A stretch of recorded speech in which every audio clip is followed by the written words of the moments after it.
Good morning. Welcome to Dr. Rashpura Academy class. Today you bear with me, so I am not well. Okay.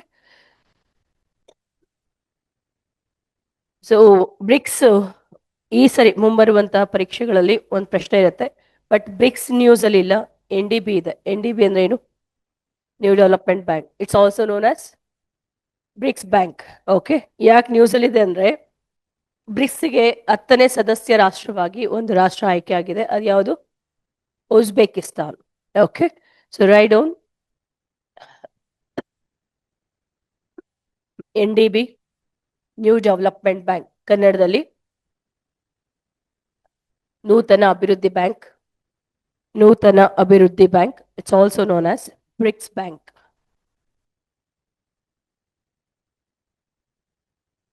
BRICS ಸಮಾವೇಶ 2026 ಪರೀಕ್ಷೆಗೆ important ಅಂತ ಹೇಳ್ತಾ ಇದೀನಿ. ಯಾಕೆ ಹೇಳಿ ನೋಡೋಣ. ಇಂಡಿಯಾದಲ್ಲಿ India is going to host BRICS summit. ನಾನು ನಿಮ್ಗೆ ಲಾಸ್ಟ್ ಕ್ಲಾಸ್ ಅಲ್ಲಿ ಇಂಡೋರ್ ಡಿಕ್ಲರೇಷನ್ ಅಂತ ಹೇಳಿದೆ. ಏನಾದ್ರು ನೆನಪಿದ್ಯಾ? What is Indore declaration? Indore ಘೋಷಣೆ. It's a agriculture charter of BRICS countries. Indore declaration. Declarations ತುಂಬಾ ಇಂಪಾರ್ಟೆಂಟ್ ಆಗುತ್ತೆ. Please remember Indore declaration.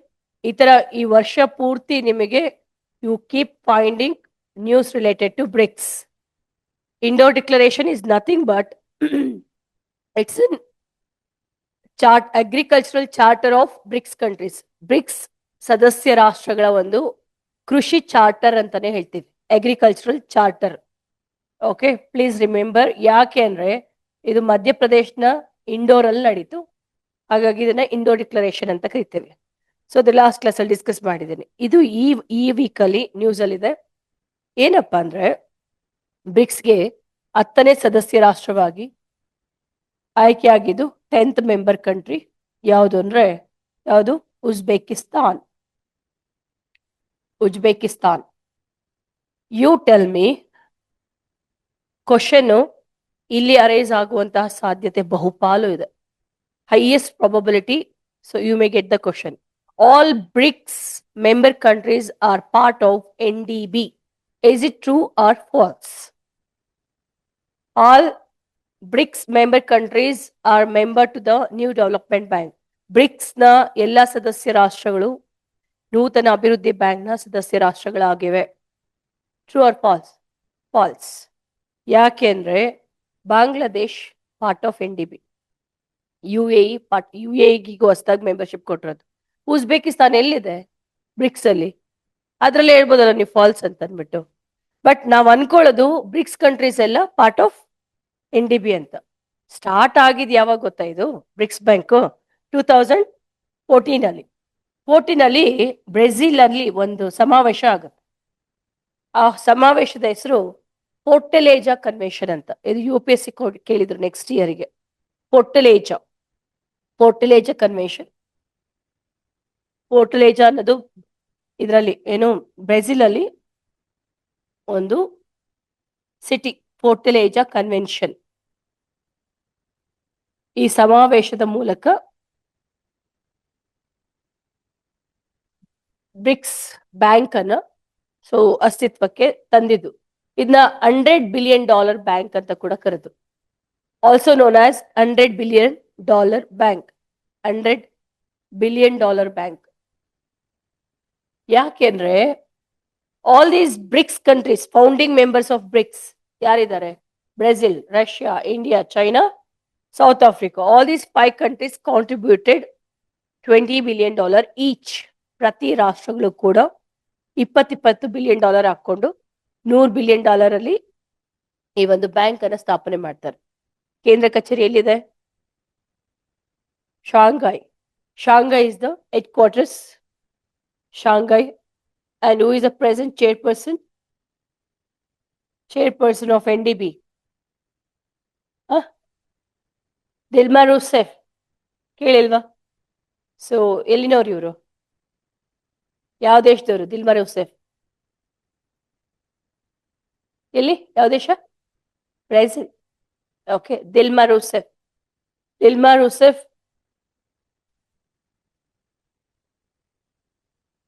Lady So she is a present chairperson of NDB.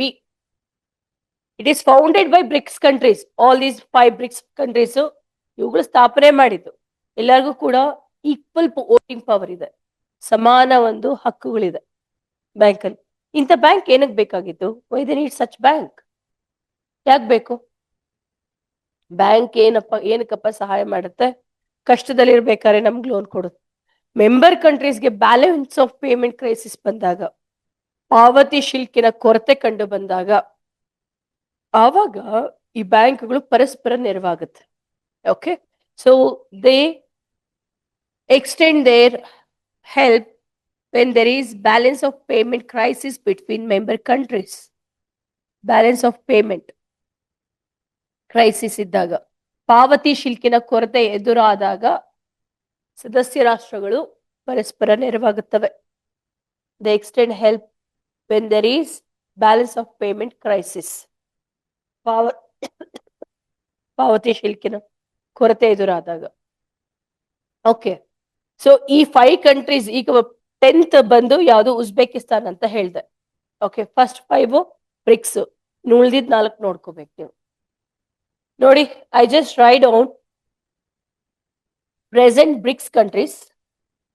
BRICS countries ಎಷ್ಟಿದೆ ಮೆಂಬರ್ ಕಂಟ್ರೀಸ್, NDB ಅಲ್ಲಿ ಯಾರ್ಯಾರು ಮೆಂಬರ್ ಕಂಟ್ರೀಸ್ ಅಂತ.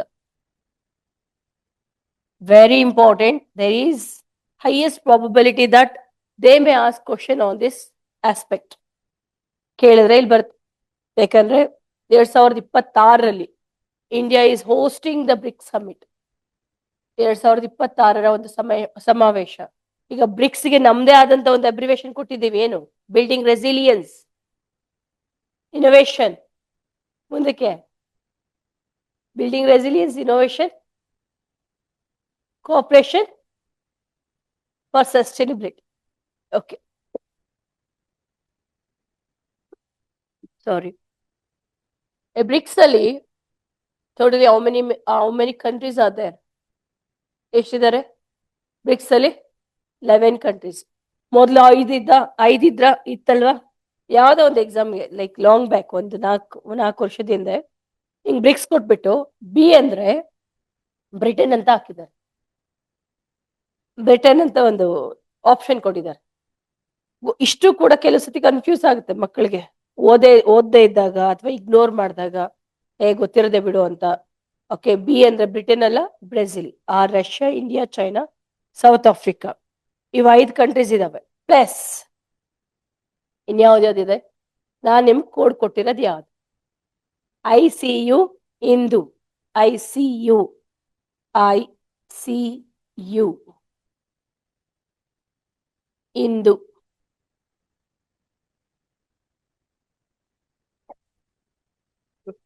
I ಅಂದ್ರೆ ಏನು ಅಂತ ಹೇಳ್ತೀರಾ?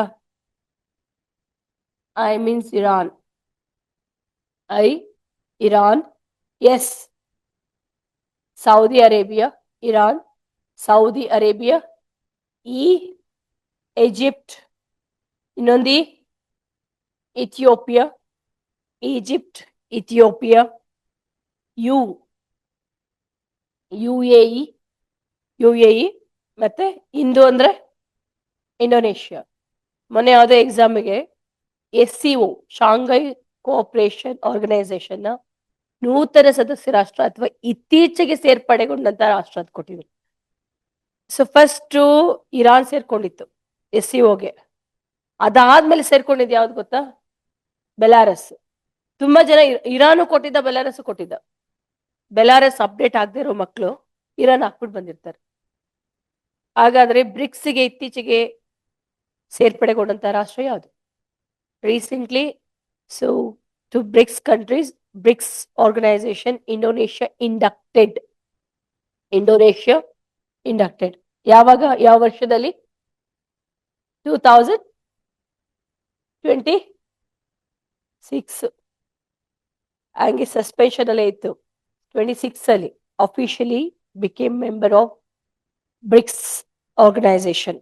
Okay, and you come here, how many member countries are there? ಇಲ್ಲಿ 11 ಆದ್ರೆ 11 ಕಂಟ್ರೀಸ್. NDB ಎಷ್ಟು ಜನ ಇದ್ದಾರೆ? 10 ಮೆಂಬರ್ಸ್. ಸೊ 10 ಮೆಂಬರ್ಸ್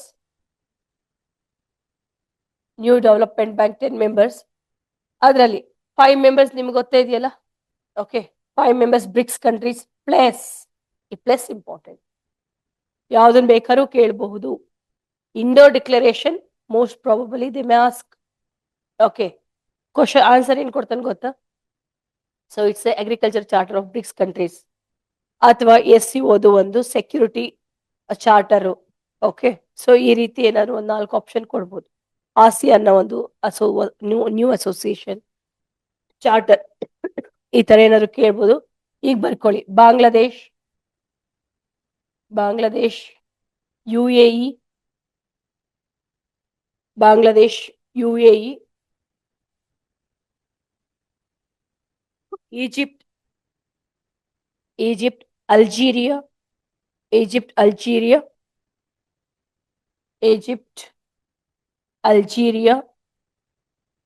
ಉಜ್ಬೇಕಿಸ್ತಾನ್,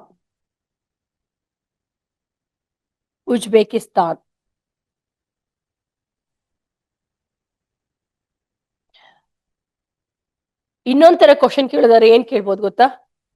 ಕೆಳಗಿನ ಯಾವ ಸದಸ್ಯ ರಾಷ್ಟ್ರಗಳು ಬ್ರಿಕ್ಸ್ ನ ಭಾಗವಾಗಿಲ್ಲ?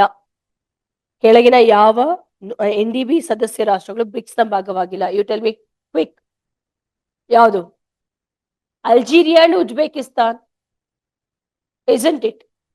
ಈ ತರ ಕ್ವಶನ್ ಕೇಳ್ಬೋದು. they may ask such type of question. NDBಯ ಯಾವ ಸದಸ್ಯ ರಾಷ್ಟ್ರಗಳು ಬ್ರಿಕ್ಸ್ ನ ಸದಸ್ಯ ರಾಷ್ಟ್ರಗಳಾಗಿಲ್ಲ ಅಂದ್ರೆ Algeria and Uzbekistan. Sorry, Algeria, Uzbekistan and Bangladesh. Yes, 3. Okay,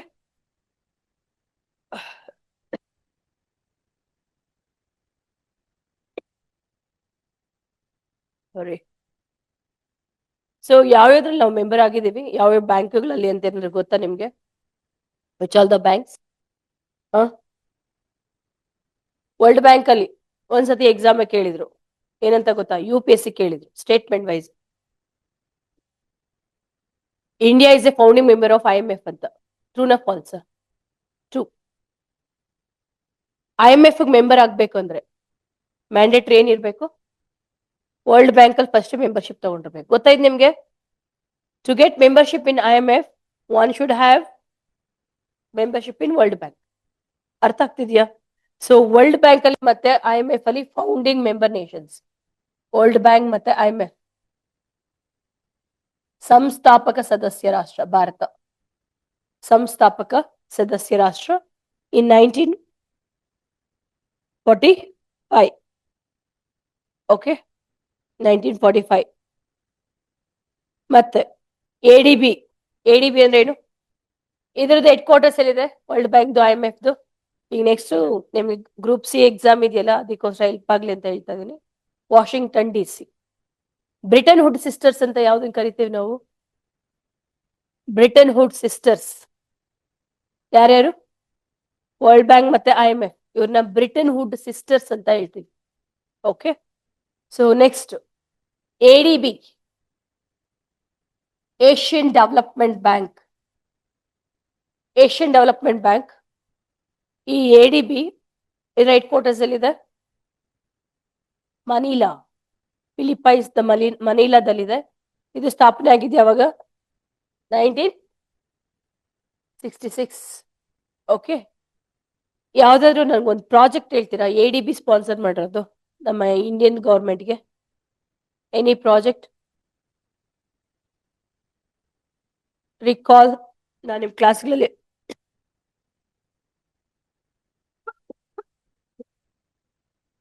ಇದು ಬಿಟ್ರೆ ಇನ್ ಯಾವ್ದಕ್ ಮೆಂಬರ್ ಆಗಿದೆ? NDB ಅಂತೂ ಗೊತ್ತಾ ಇದೆ ನಿಮ್ಗೆ, ಈಗ ಹೇಳಿದ್ದು. ಇನ್ನೊಂದು NDB ಮಾಡ್ಕೊಂಡಾದ್ಮೇಲೆ ಚೈನಾದವನು ನಾನು ಒಂದು ಬ್ಯಾಂಕ್ ಮಾಡ್ಕೋತೀನಿ ಅಂತ, ಇದ್ರಲ್ಲೂ ಇದ್ದಾನೆ ಚೈನಾ, NDBಯಲ್ಲೂ ಇದ್ದಾನೆ. ಚೈನಾದ ನೇತೃತ್ವದಲ್ಲಿ ಸೊ ಏಷ್ಯಾದಲ್ಲಿ ಇನ್ಫ್ರಾಸ್ಟ್ರಕ್ಚರ್ ಅನ್ನ ಹೆಚ್ಚಿಸಬೇಕು ಅಂತ ಏಷ್ಯನ್ ಇನ್ಫ್ರಾಸ್ಟ್ರಕ್ಚರ್ ಇನ್ವೆಸ್ಟ್ಮೆಂಟ್ ಬ್ಯಾಂಕ್ ಅಂತ ಮಾಡಿ AIIB. IAS ಮೇನ್ಸ್ ಕೇಳಿದ್ರಿ ಇದು. Difference between NDB and AIIB ಅಂತ. ಸೊ ನೂತನ ಅಭಿವೃದ್ಧಿ ಬ್ಯಾಂಕ್ಗೂ ಮತ್ತು ಏಷ್ಯಾದ ಮೂಲಸೌಕರ್ಯ ಅಭಿವೃದ್ಧಿ ಬ್ಯಾಂಕ್ಗಿರುವ ವ್ಯತ್ಯಾಸ ಏನು ಅಂತ. ಓಕೆ, ಸೊ ಈ AIIBಗೆ ಹೆಡ್ ಕ್ವಾರ್ಟರ್ಸ್ ಎಲ್ಲಿದೆ ಗೊತ್ತಾ? Beijing. Okay, so headquarters in Beijing. ಯಾವಾಗ ಸ್ಥಾಪನೆ ಆಗಿದ್ದು? ಸ್ಥಾಪನೆ ಆದ ವರ್ಷ 2000. ಇದಾಯ್ತಲ್ಲ NDB 14 ಅಲ್ಲಿ ಡಿಕ್ಲರೇಷನ್ ಆಗಿದೆ, 50 ಸ್ಥಾಪನೆ. ಇದು 16 ಅಲ್ಲಿ, 1 ವರ್ಷ ಹೆಚ್ಚು ಕಮ್ಮಿ. ನೆಕ್ಸ್ಟ್ ಇಯರ್ ಇದು 2015-16, 15-16 ಅಲ್ಲಿ.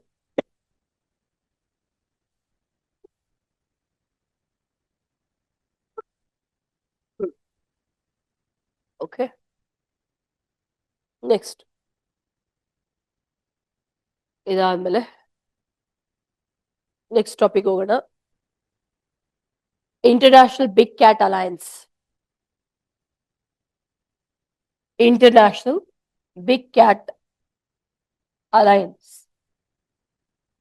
ಅಂತಾರಾಷ್ಟ್ರೀಯ ದೊಡ್ಡ ಬೆಕ್ಕುಗಳು, ಪಕ್ಕದಲ್ಲಿ ಮಾರ್ಜಾಲ ಅಥವಾ ಬಿಗ್ ಕ್ಯಾಟ್ ಒಕ್ಕೂಟ ಅಂತಾನೆ ಹಾಕೊಳ್ಳಿ. ಕನ್ನಡ ಮೀಡಿಯಂ ಮಕ್ಕಳು ನೀವು ಹಿಂಗೆ ಎಕ್ಸ್ಪೆಕ್ಟ್ ಮಾಡಬೇಡಿ. ನಿಮಗೆ ಲಾಸ್ಟ್ 2 times ಅನುಭವ ಆಗಿದೆ KS ಅಲ್ಲಿ ಎಂತಹ ಒಂದು ಭಾಷಾಂತರ ಆಗಿದೆ ಅಂತ, ಎಷ್ಟು ಕಳಪೆ ಮಟ್ಟದಲ್ಲಿ ಇತ್ತು ಅಂತ ಅಲ್ವಾ. ಹಾಗಾಗಿ you should know all the terminologies. So at maximum extent ಏನೇನಿದಾವೆ ಪ್ಯಾರಲಲ್ ವರ್ಡ್ಸ್ ಅವೆಲ್ಲ ನೋಡ್ಕೊಂಡ್ರೆ ಒಳ್ಳೇದು. ಮಾರ್ಜಾಲ ಅಂತ ಕೇಳ್ಬೋದು, ಮಾರ್ಡಾಲ ಅಲ್ಲ, ಮಾರ್ಜಾಲ. ಓಕೆ, ಎರಡನೇದು ಏನಂತ ಕೇಳ್ಬೋದು? Big cats. ಮೂರನೇದು ಏನಂತ? ದೊಡ್ಡ ಬೆಕ್ಕುಗಳು. ಯಾವ ದೊಡ್ಡ ಬೆಕ್ಕುಗಳು ಅಂದ್ರೆ ಕಬ್ಬೆಕ್ಕು ಅದ. what are those? 7 big cats are there. Okay, so ಆ 7 big cats ಯಾವ್ದು ಅಂತ ಹೇಳ್ತೀರಾ? ಇದು ಮೊನ್ನೆ KS ಪ್ರಿಲಿಮ್ಸ್ ಕ್ವಶನ್ ಆಗಿದೆ, ICBA. okay, IBCA IPCA. what are those 7 big cats? yes, tiger, lion, leopard, cheetah, puma, jaguar, snow leopard, ಹಿಮಚಿರತೆ. ಹುಲಿ, ಸಿಂಹ, ಚಿರತೆ. ಚಿರತೆ ಬೇರೆ, ಚೀತಾ ಬೇರೆ. ಓಕೆ, ಹುಲಿ, ಸಿಂಹ, ಚಿರತೆ, ಚೀತಾ, ಹಿಮಚಿರತೆ, puma, jaguar. Which 2 big cats not available in India? Puma and jaguar. So these 2, puma and jaguar, can't be found in India. ಭಾರತದಲ್ಲಿ ಇಲ್ಲ. ಚೀತಾ ಏನು, ಇದು ಕೂಡ ನಮ್ಮಲ್ಲಿ ಇರ್ಲಿಲ್ಲ. ಚೀತಾ ತರಿಸ್ಕೊಂಡಿದೀವಿ ಯಾರ ಹತ್ರ? ಆಫ್ರಿಕಾ, ನಮೀಬಿಯಾ ಇಂದ. we were not having any cheetah. So Project Cheetah ಕೆಳಗಡೆ 2022ರಲ್ಲಿ translocated cheetah to Indian continent. Okay, so puma, jaguar ಬಿಟ್ಟು ಇನ್ನೆಲ್ಲ ನಮ್ಮಲ್ಲಿ ಇದಾವೆ. And you must know that India is the only country having 5 big cats.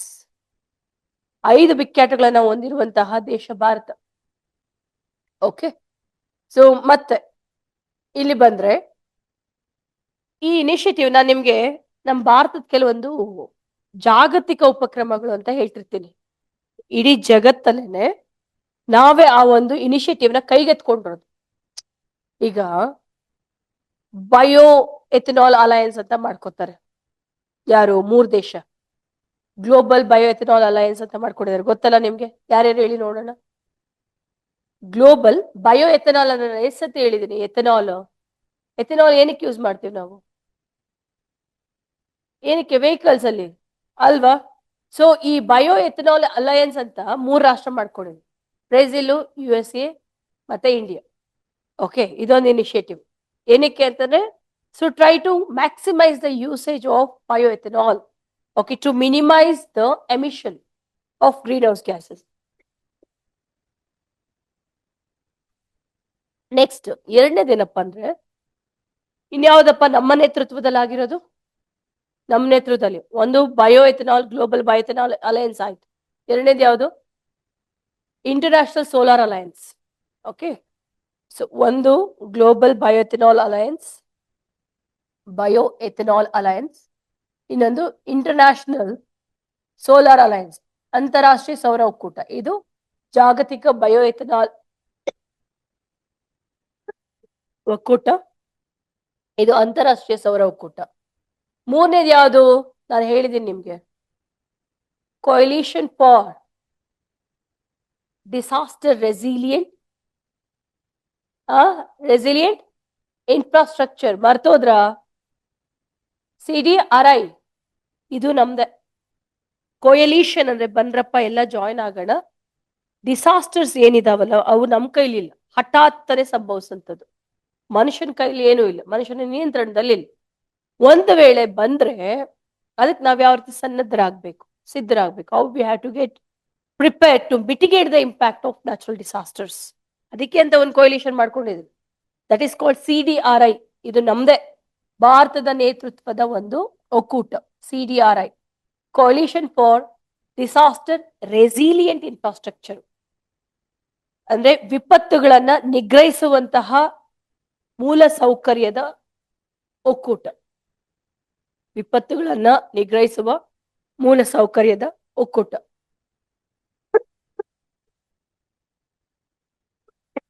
Next, ಅದು ಬಿಟ್ರೆ ಇಡೀ ಜಗತ್ತಲ್ಲಿ ಭಾರತದ ನೇತೃತ್ವದಲ್ಲಿ ಕೈಗೊಂಡಂತ ಕ್ರಮಗಳು ನಾನು ಮಾತಾಡ್ತಿರೋದು. ಅದ್ ಬಿಟ್ರೆ ಇದು IPCA is also one of the initiative by India at global level. ಜಾಗತಿಕ ಮಟ್ಟದಲ್ಲಿ ಭಾರತದ ನೇತೃತ್ವದಲ್ಲಿ ಕೈಗೊಂಡಿರುವಂತಹ ಉಪಕ್ರಮಗಳು. ಒಂದ್ ಯಾವ್ದು ಹೇಳಿದೆ? Global ethanol alliance. ಎರಡನೇದು ಇಂಟರ್ನ್ಯಾಷನಲ್ ಸೋಲಾರ್ ಅಲಯನ್ಸ್. ಮೂರನೇದು coalition for disaster resilient infrastructure. ನಾಲ್ಕನೇದು ಯಾವುದು? IPCA, international big cat alliance.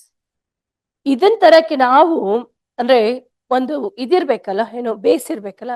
ಯಾಕೆ ನಾವು ತಗೊಂಡ್ ಬಂದ್ವಿ ಅಂದ್ರೆ, ಇತ್ತೀಚೆಗೆ 3 ಬಿಗ್ ಕ್ಯಾಟ್ಗಳು ಕಂಡು ಬರುವಂತಹ ರಾಜ್ಯ ಯಾವುದು ಅಂತ ಹೇಳಿದ್ರಿ ಅಂದ್ರೆ ನಾನು ಕ್ಲಾಸಲ್ಲಿ ಹೇಳಿದೆ ನಿಮ್ಗೆ. ಗುಜರಾತ್. ಯಾವ್ದು ಆ 3 big cats? Lion, tiger, cheetah. Cheetah ಹೋಗಿದ್ಯಾ ಗುಜರಾತ್ಗೆ? ಲೆಪರ್ಡ್ ಗುಜರಾತ್ಗೆ ಹೋಗಿಲ್ಲ. ಚೀತಾ ಹೋಗಿರೋದು ಎಲ್ಲಿಗೆ? ಮಧ್ಯಪ್ರದೇಶ್, ಕೂನೋಗಿ ಹೋಗಿರೋದು, ಗುಜರಾತ್ಗೆ ನಾವು ಹೋಗಿಲ್ಲ. ಓಕೆ, ಸೊ 3 ಬಿಗ್ ಕ್ಯಾಟ್ಸ್ ಇರೋದು ಅಲ್ಲಿ. ನೆಕ್ಸ್ಟ್ ಇಲ್ಲಿ ನಾನೇನ್ ಹೇಳ್ತಿದ್ದೀನಿ ಅಂದ್ರೆ, ಪ್ರಾಜೆಕ್ಟ್ ಟೈಗರ್ ಅಂತ ನಿಮ್ಗೆಲ್ಲರಿಗೂ ಗೊತ್ತೇ ಇದೆ. ಯಾವಾಗ ಬಂದಿದ್ದದು? 1973 ಅಲ್ಲಿ ಫಸ್ಟ್ ಎಲ್ಲಿ ಪ್ರಾಜೆಕ್ಟ್ ಟೈಗರ್ನ ತಗೊಂಡ್ ಬಂದಿದ್ದು? ಜಿಮ್ ಕಾರ್ಬೆಟ್ ಅಲ್ಲಿ. ಸೊ ಪ್ರಾಜೆಕ್ಟ್ ಟೈಗರ್ ಅನ್ನ 1973 ಒಟ್ಟು ಇಂಡಿಯಾದಲ್ಲಿ 9 ಟೈಗರ್ ರಿಸರ್ವ್ಸ್ ಅಲ್ಲಿ ತಗೊಂಡ್ಬರ್ತಾರೆ. ಕರ್ನಾಟಕದಿಂದ ಯಾವ್ದು ಕೈಗೆ ಎತ್ಕೊಂಡ್ರು? ಯಾವ ಟೈಗರ್ ರಿಸರ್ವ್ ತಗೊಂಡ್ ಬಂದ್ರು? ಬಂಡೀಪುರ. ಲಾಸ್ಟ್ ಕ್ಲಾಸ್ ಅಲ್ಲಿ ಹೇಳಿದ್ದೆ, ನೆನ್ಪಿದ್ಯಾ? ಬಂಡೀಪುರ,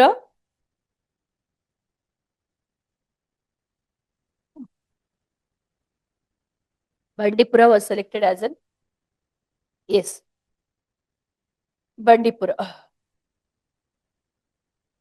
9 ಟೈಗರ್ ರಿಸರ್ವ್ಸ್ ಅಲ್ಲಿ ತಗೊಂಡ್ ಬರ್ತಾರೆ.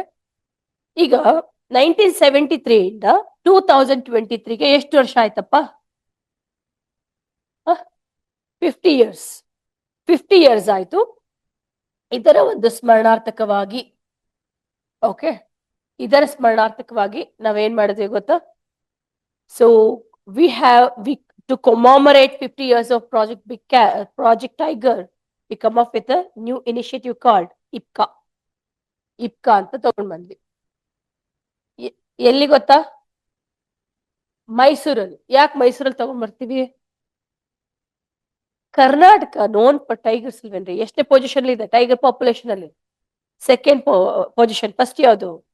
ಮಧ್ಯಪ್ರದೇಶ್. ಹುಲಿಗಳ ಸಂಖ್ಯೆಯಲ್ಲಿ ಮೊದಲ ಸ್ಥಾನದಲ್ಲಿರೋದು ಮಧ್ಯಪ್ರದೇಶ್, ಎರಡನೇ ಸ್ಥಾನದಲ್ಲಿರೋದು ಕರ್ನಾಟಕ. ಆನೆಗಳ ಸಂಖ್ಯೆಯಲ್ಲಿ ಫಸ್ಟ್ ಪ್ಲೇಸ್. ಲೆಪರ್ಡ್ಗಳ ಸಂಖ್ಯೆಯಲ್ಲಿ ಚಿರತೆ ಥರ್ಡ್ ಪ್ಲೇಸ್. ಮತ್ತೆ which are the species very unique to Karnataka, not found in any other place ಅಂದ್ರೆ ಲಯನ್ ಟೇಲ್ಡ್ ಮೆಕಾಕ. ಇದ್ರ ವಿಶೇಷತೆ ಏನ್ ಗೊತ್ತಾ? ಲಾಸ್ಟ್ ಟೈಮ್ ಕೇಳಿದ್ರು. ಲಯನ್ ಟೇಲ್ಡ್ ಮೆಕಾಕ ವರ್ಲ್ಡ್ ಅಲ್ಲೇ ಲಾರ್ಜೆಸ್ಟ್ ನಂಬರ್ ಇರೋದು ಕರ್ನಾಟಕದಲ್ಲಿ. ಇಡೀ ವಿಶ್ವದಲ್ಲೇನೆ ಸಿಂಹಬಾಲದ ಕೋತಿಗಳ ಸಂಖ್ಯೆ ಹೆಚ್ಚಾಗಿರೋದಲ್ಲಿ ಕರ್ನಾಟಕದಲ್ಲಿ. ಇದು ಕ್ವಶನ್ ಆಗಿತ್ತು. ಮತ್ತೆ ಲಾಸ್ಟ್ ಕ್ಲಾಸ್ ಅಲ್ಲಿ ಹೇಳಿದೆ ನಿಮ್ಗೆ, 2 species very unique to Western Ghats ಅಂತ. ಯಾವ್ದು Nilgiri tahr and lion tailed macaque. Nilgiri tahr ನಮ್ಮಲ್ಲಿದೆ. ಯಾಕಂದ್ರೆ ವೆಸ್ಟರ್ನ್ ಘಾಟ್ಸ್ ಇಲ್ವಾ ನಮ್ಮಲ್ಲಿ? 6 ರಾಜ್ಯ ತಗೊಂಡ್ರೆ ಹೈಯೆಸ್ಟ್ ಇರೋದು ಎಲ್ಲಿ? ನಮ್ಮಲ್ಲಿ ಸಹ್ಯಾದ್ರಿ ಅಂತ ಕರಿತೀವಲ್ಲ. ಸೊ ಆಗಿದ್ದಾಗ ನೀಲಗಿರಿ ತಾರ್ ಮತ್ತೆ ಲೈನ್ ಟೈಲ್ಡ್ ಮೆಕಾಕ. ಒರಂಗುಟಾನ್ ಅಂತ ಕೇಳಿದಿರಾ? ಒರಂಗುಟಾನ್ ಕೂಡ ನಮ್ಮಲ್ಲಿ ಸಿಗುತ್ತೆ. ಒರಂಗುಟಾನ್ ಅಂದ್ರೆ ಕೋತಿರಿ. ಓಕೆ, ಸೊ ಓಲ್ಡ್ ಮಂಕೀಸ್ ಮತ್ತೆ ನ್ಯೂ ಮಂಕೀಸ್ ಅಂತ 2 ಟೈಪ್ ಇದೆ. ಓಲ್ಡ್ ಮಂಕೀಸ್, ನ್ಯೂ ಮಂಕೀಸ್ ಅಂತ. ಏಪ್ಸ್ ಅಂತ ಕರಿತೀವಿ. ಏಪ್ಸ್ ಅಂದ್ರೆ ಏನು? ಏಪ್ಸ್ಗೂ ಏಪ್ಸ್ ಅಂದ್ರೆ ಏನು? ಬಾಲ ಇರೋವ ಇಲ್ದೇ ಇರೋವ? ಏಪ್ಸ್ ಅಂದ್ರೆ ಇರೋವ ಇಲ್ದೇ ಇರೋವ? ಇಲ್ದೇ ಇರೋದ. ಪ್ರೈಮೇಟ್ಸ್ ಅಂದ್ರೆ? ಪ್ರೈಮೇಟ್ಸ್ ಯಾವುದು? ಎಲ್ಲ ಬಾಲ ಇರೋ ಕೋತಿಗಳೆಲ್ಲ ಪ್ರೈಮೇಟ್ಸ್ ಅಲ್ಲಿ ಬರ್ತವೆ. ಬಾಲ ಇಲ್ದೇ ಇರೋದು ape. Which is the only ape present in India? ಯಾವ್ದಿದೆ ಬಾಲ ಇಲ್ದೇ ಇರೋದು? ಚಿಂಪಾಂಜಿ.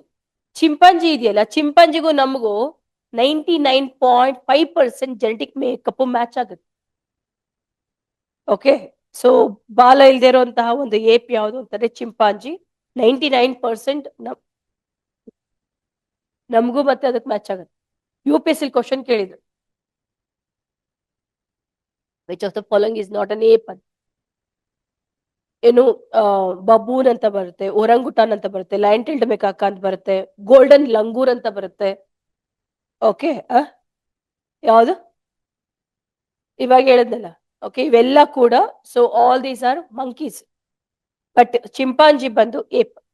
ಓಕೆ, ನೆಕ್ಸ್ಟ್ ಈ 50 ವರ್ಷ ಆಯ್ತಲ್ಲ, ಅದರ ಸ್ಮರಣಾರ್ಥಕವಾಗಿ ಏನ್ ಮಾಡ್ತಾರೆ ಗೊತ್ತಾ? ಈ ಒಂದು ಇಪ್ಕಾ ಅನ್ನುವಂತ ಒಂದು ಇನಿಷಿಯೇಟಿವ್ ನ ಪ್ರಧಾನಿ ನರೇಂದ್ರ ಮೋದಿ ಅವರ ನೇತೃತ್ವದಲ್ಲಿ ಎತ್ಕೊಳ್ಳಾಗುತ್ತೆ. Okay, right. ಸೊ ಇದರ ಹೆಡ್ ಕ್ವಾರ್ಟರ್ಸ್ ಎಲ್ಲಿದೆ? New Delhi. ಇಪ್ಕಾದ head quarters it is in new Delhi.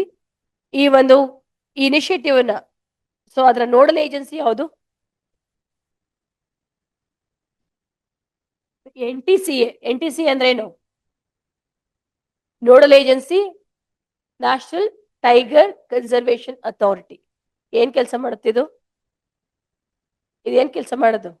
ಹುಲಿಗಳನ್ನು ಹೆಣಿಸೋದು, ಅಂದ್ರೆ ಹುಲಿಗಣತಿ. Which conducts tiger census every 4 years once.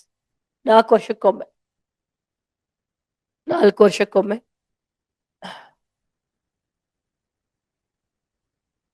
ಎಲ್ಲಾ ದೇಶಗಳಲ್ಲಿ ಇದಾವೇನ್ರಿ ಇದು? ಏನು ಬಿಗ್ ಕ್ಯಾಟ್ಸ್ ಅಥವಾ ಟೈಗರ್ಸ್ ಎಲ್ಲಾ ದೇಶದಲ್ಲಿ ಇದೆಯಾ? How many tiger range countries are there? 13. There are 13 tiger range countries. ಇಡೀ ವಿಶ್ವದಲ್ಲಿ 193 ಇದಾವಲ್ಲ, ಎಲ್ಲ ರಾಷ್ಟ್ರಗಳಲ್ಲೂ ಇಲ್ಲ ಟೈಗರ್. ಸೊ 13 ರೇಂಜ್ ಕಂಟ್ರೀಸ್ ಅಂತ ಹೇಳ್ತೀವಿ. Global tiger range countries 13 tiger range countries ಅಂದ್ರೆ ಹುಲಿಗಳಿರುವಂತಹ ದೇಶಗಳು 13. ಈ ಬಿಗ್ ಕ್ಯಾಟಿಗೆ ಈಗ ಬಂದು ಸೇರ್ಕೊಂಡ್ರ, ಅಂದ್ರೆ ನಮ್ಮ ಅಲಯನ್ಸ್ ಏನ್ ಮಾಡ್ಕೊಂಡಿದ್ವಿ, 27ನೇ ರಾಷ್ಟ್ರವಾಗಿ ಸೇರ್ಕೊಂಡ್ರದ್ ಯಾವುದು? Bangladesh. 27th member nation Bangladesh. ಬಾಂಗ್ಲಾಗೂ ನಮಗೂ ನಂಟಿದೆ. ಯಾಕೆ ನಂಟಿದೆ? ಇದು ಇಂಡಿಯಾ ಅಂದ್ರೆ ಈ ಕಡೆ ಪಕ್ಕದಲ್ಲೇ ಬಾಂಗ್ಲಾದೇಶ್ ಇರೋದಲ್ವಾ. ಓಕೆ, ಮಧ್ಯದಲ್ಲಿ ಯಾವ್ದಿರೋದು? ಸುಂದರ್ಬನ್ಸ್. ಸುಂದರ್ಬನ್ಸ್ ಅಲ್ಲಿ ಟೈಗರ್ಸ್ ಇಲ್ವೇನ್ರಿ? Okay, so white Bengal tiger ಅಂತ ಕೇಳಿದಿರಲ್ಲ ನೀವು, ಸುಂದರಿ ಮರಗಳು. ಓಕೆ, ಆ ವೈಟ್ ಬೆಂಗಾಲ್ ಟೈಗರ್ ಅಲ್ಲಿ ಇರೋದ್ರಿಂದ, ಸುಂದರ್ಬನ್ಸ್ ಇರೋದ್ರಿಂದ, so Bangladesh also became part of ಏನು? ಇಪ್ಕಾ. Which is the disputed river between India and Bangladesh? Last class ಅಲ್ಲಿ ಹೇಳಿದೆ, ತಿಸ್ತರಿಪ್. ನೆಕ್ಸ್ಟ್ ಇದಾದ್ಮೇಲೆ ನೋಡಿ, $100 million ಒಂದು, ನಾವೆಷ್ಟು ಕೊಟ್ಟಿದೀವಿ ಗೊತ್ತಾ ಇದಕ್ಕೆ? 150 ಕೋಟಿ ಕೊಟ್ಟಿದ್ದೀವಿ. ಎಲ್ಲರೂ ಕೊಡಿ ಅಂತ ಹೇಳ್ತಿದ್ವಿ ಕನ್ಸರ್ವೇಷನ್ಗೋಸ್ಕರ. Why we have to conserve this tigers are big cats, top carnivores? ಯಾಕೆ ಕನ್ಸರ್ವ್ ಮಾಡಬೇಕು? Can you tell me the ecological significance? They are called top level. So what? They keep our ecology stable. ಒಂದು. ಎರಡನೇದು, they are called keystone species. ಅವುಗಳ absence ಅಲ್ಲಿ there will be disequilibrium in the ecosystem. ಏನಾದ್ರೂ ಇವಿಲ್ಲ ಅಂದ್ರೆ example ಹೇಳ್ತೀನಿ ಕೇಳಿ. ಹುಲಿಗಳಿಲ್ಲ ಅಂದ್ರೆ ಯಾವ್ದು ಜಾಸ್ತಿ ಆಗೋದು? ಜಿಂಕೆ ಜಾಸ್ತಿ ಆದ್ರೆ ಏನಾಗುತ್ತೆ?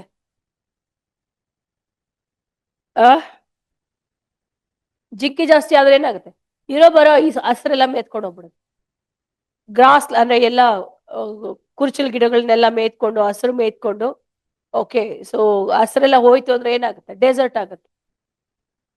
It will lead to desertification, isn't it? Okay, so ಈ ರೀತಿ that's why we have to protect the top carnivores. Next FIFA world cup ಇವಾಗ ಹೇಳೋಣ, ನೆಕ್ಸ್ಟ್ ಹೇಳೋಣ? ಎಲ್ಲ ನೀವು ಅದ್ರಲ್ಲೆಲ್ಲ ಚೆನ್ನಾಗಿರ್ತೀರ ನಂಗೆ ಗೊತ್ತು. Okay, yes, United Nation Security Council, United Nation ವಿಶ್ವಸಂಸ್ಥೆ.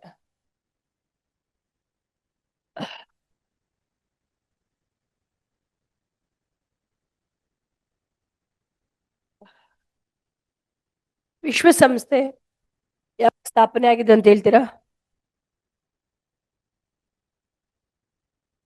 ಫಸ್ಟ್ ವರ್ಲ್ಡ್ ವಾರ್ ಯಾವಾಗ ಆಗಿದ್ದು? 1914. ಸೆಕೆಂಡ್ ವರ್ಲ್ಡ್ ವಾರ್ ಯಾವಾಗ ಆಗಿದ್ದು? 1939. ಎರಡು ಯುದ್ಧಗಳಿಂದ ಇಡೀ ವಿಶ್ವ ನಲಿಗು ಹೋಗಿರುತ್ತೆ.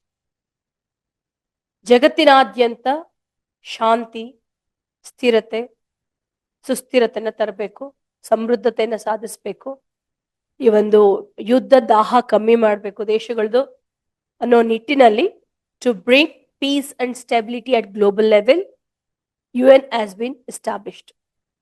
ಓಕೆ, ಸೊ 19 ಯಾವಾಗ ಬಂದಿದ್ದು ವಿಶ್ವಸಂಸ್ಥೆ? 1945. ಹೆಡ್ ಕ್ವಾರ್ಟರ್ಸ್ ಎಲ್ಲಿದೆ? ವಾಷಿಂಗ್ಟನ್. UN ವಿಶ್ವಸಂಸ್ಥೆಯ ಕೇಂದ್ರ ಕಚೇರಿ ನ್ಯೂಯಾರ್ಕ್.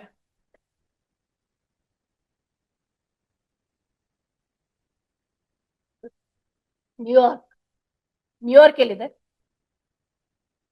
US. ಸೊ ವಿಶ್ವಸಂಸ್ಥೆ ಅಂತ ತರ್ತೀವಿ. ಇದರಲ್ಲಿ 6 ಅಂಗಸಂಸ್ಥೆಗಳಿದಾವೆ. ವಿಶ್ವಸಂಸ್ಥೆಯ 6 ಅಂಗಸಂಸ್ಥೆಗಳು ಯಾವುದು? ಯುನೈಟೆಡ್ ನೇಷನ್ ಜನರಲ್ ಅಸೆಂಬ್ಲಿ, ಸಾಮಾನ್ಯ ಸಭೆ, ವಿಶ್ವಸಂಸ್ಥೆಯ ಸಾಮಾನ್ಯ ಸಭೆ. ಓಕೆ, ಎರಡನೇದು ವಿಶ್ವಸಂಸ್ಥೆಯ ಭದ್ರತಾ ಮಂಡಳಿ, ಸೆಕ್ಯೂರಿಟಿ ಕೌನ್ಸಿಲ್, ವಿಶ್ವಸಂಸ್ಥೆಯ ಭದ್ರತಾ ಮಂಡಳಿ. ಮೂರನೇದು ಯಾವುದು? ಸೆಕ್ರೆಟರಿಯೇಟ್, ಕಾರ್ಯಾಲಯ, ಸೆಕ್ರೆಟರಿಯೇಟ್, ಕಾರ್ಯಾಲಯ. ಸೊ ನೆಕ್ಸ್ಟ್ ನಾಲ್ಕನೇದು ಯಾವುದು?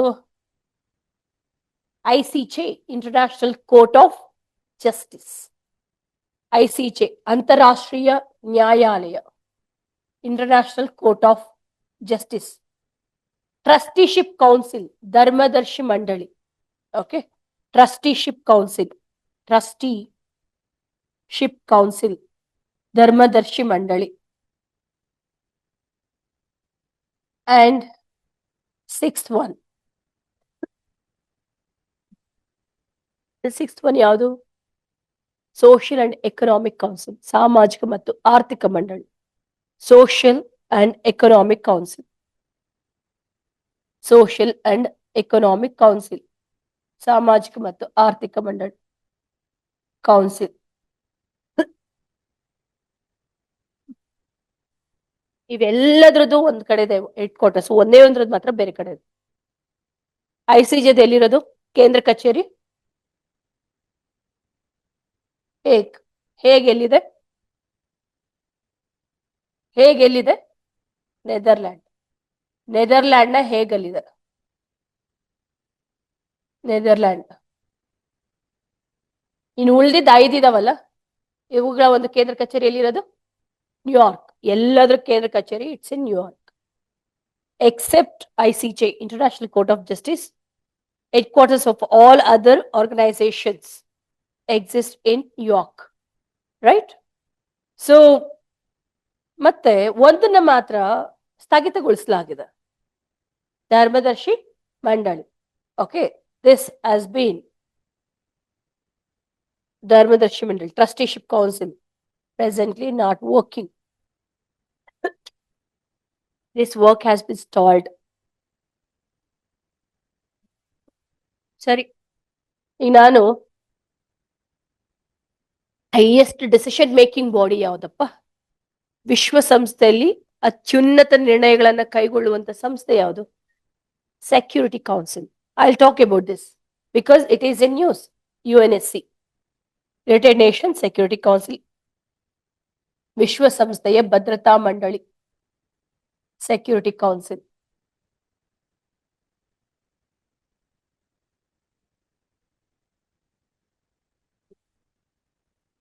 ಈ ಭದ್ರತಾ ಮಂಡಳಿ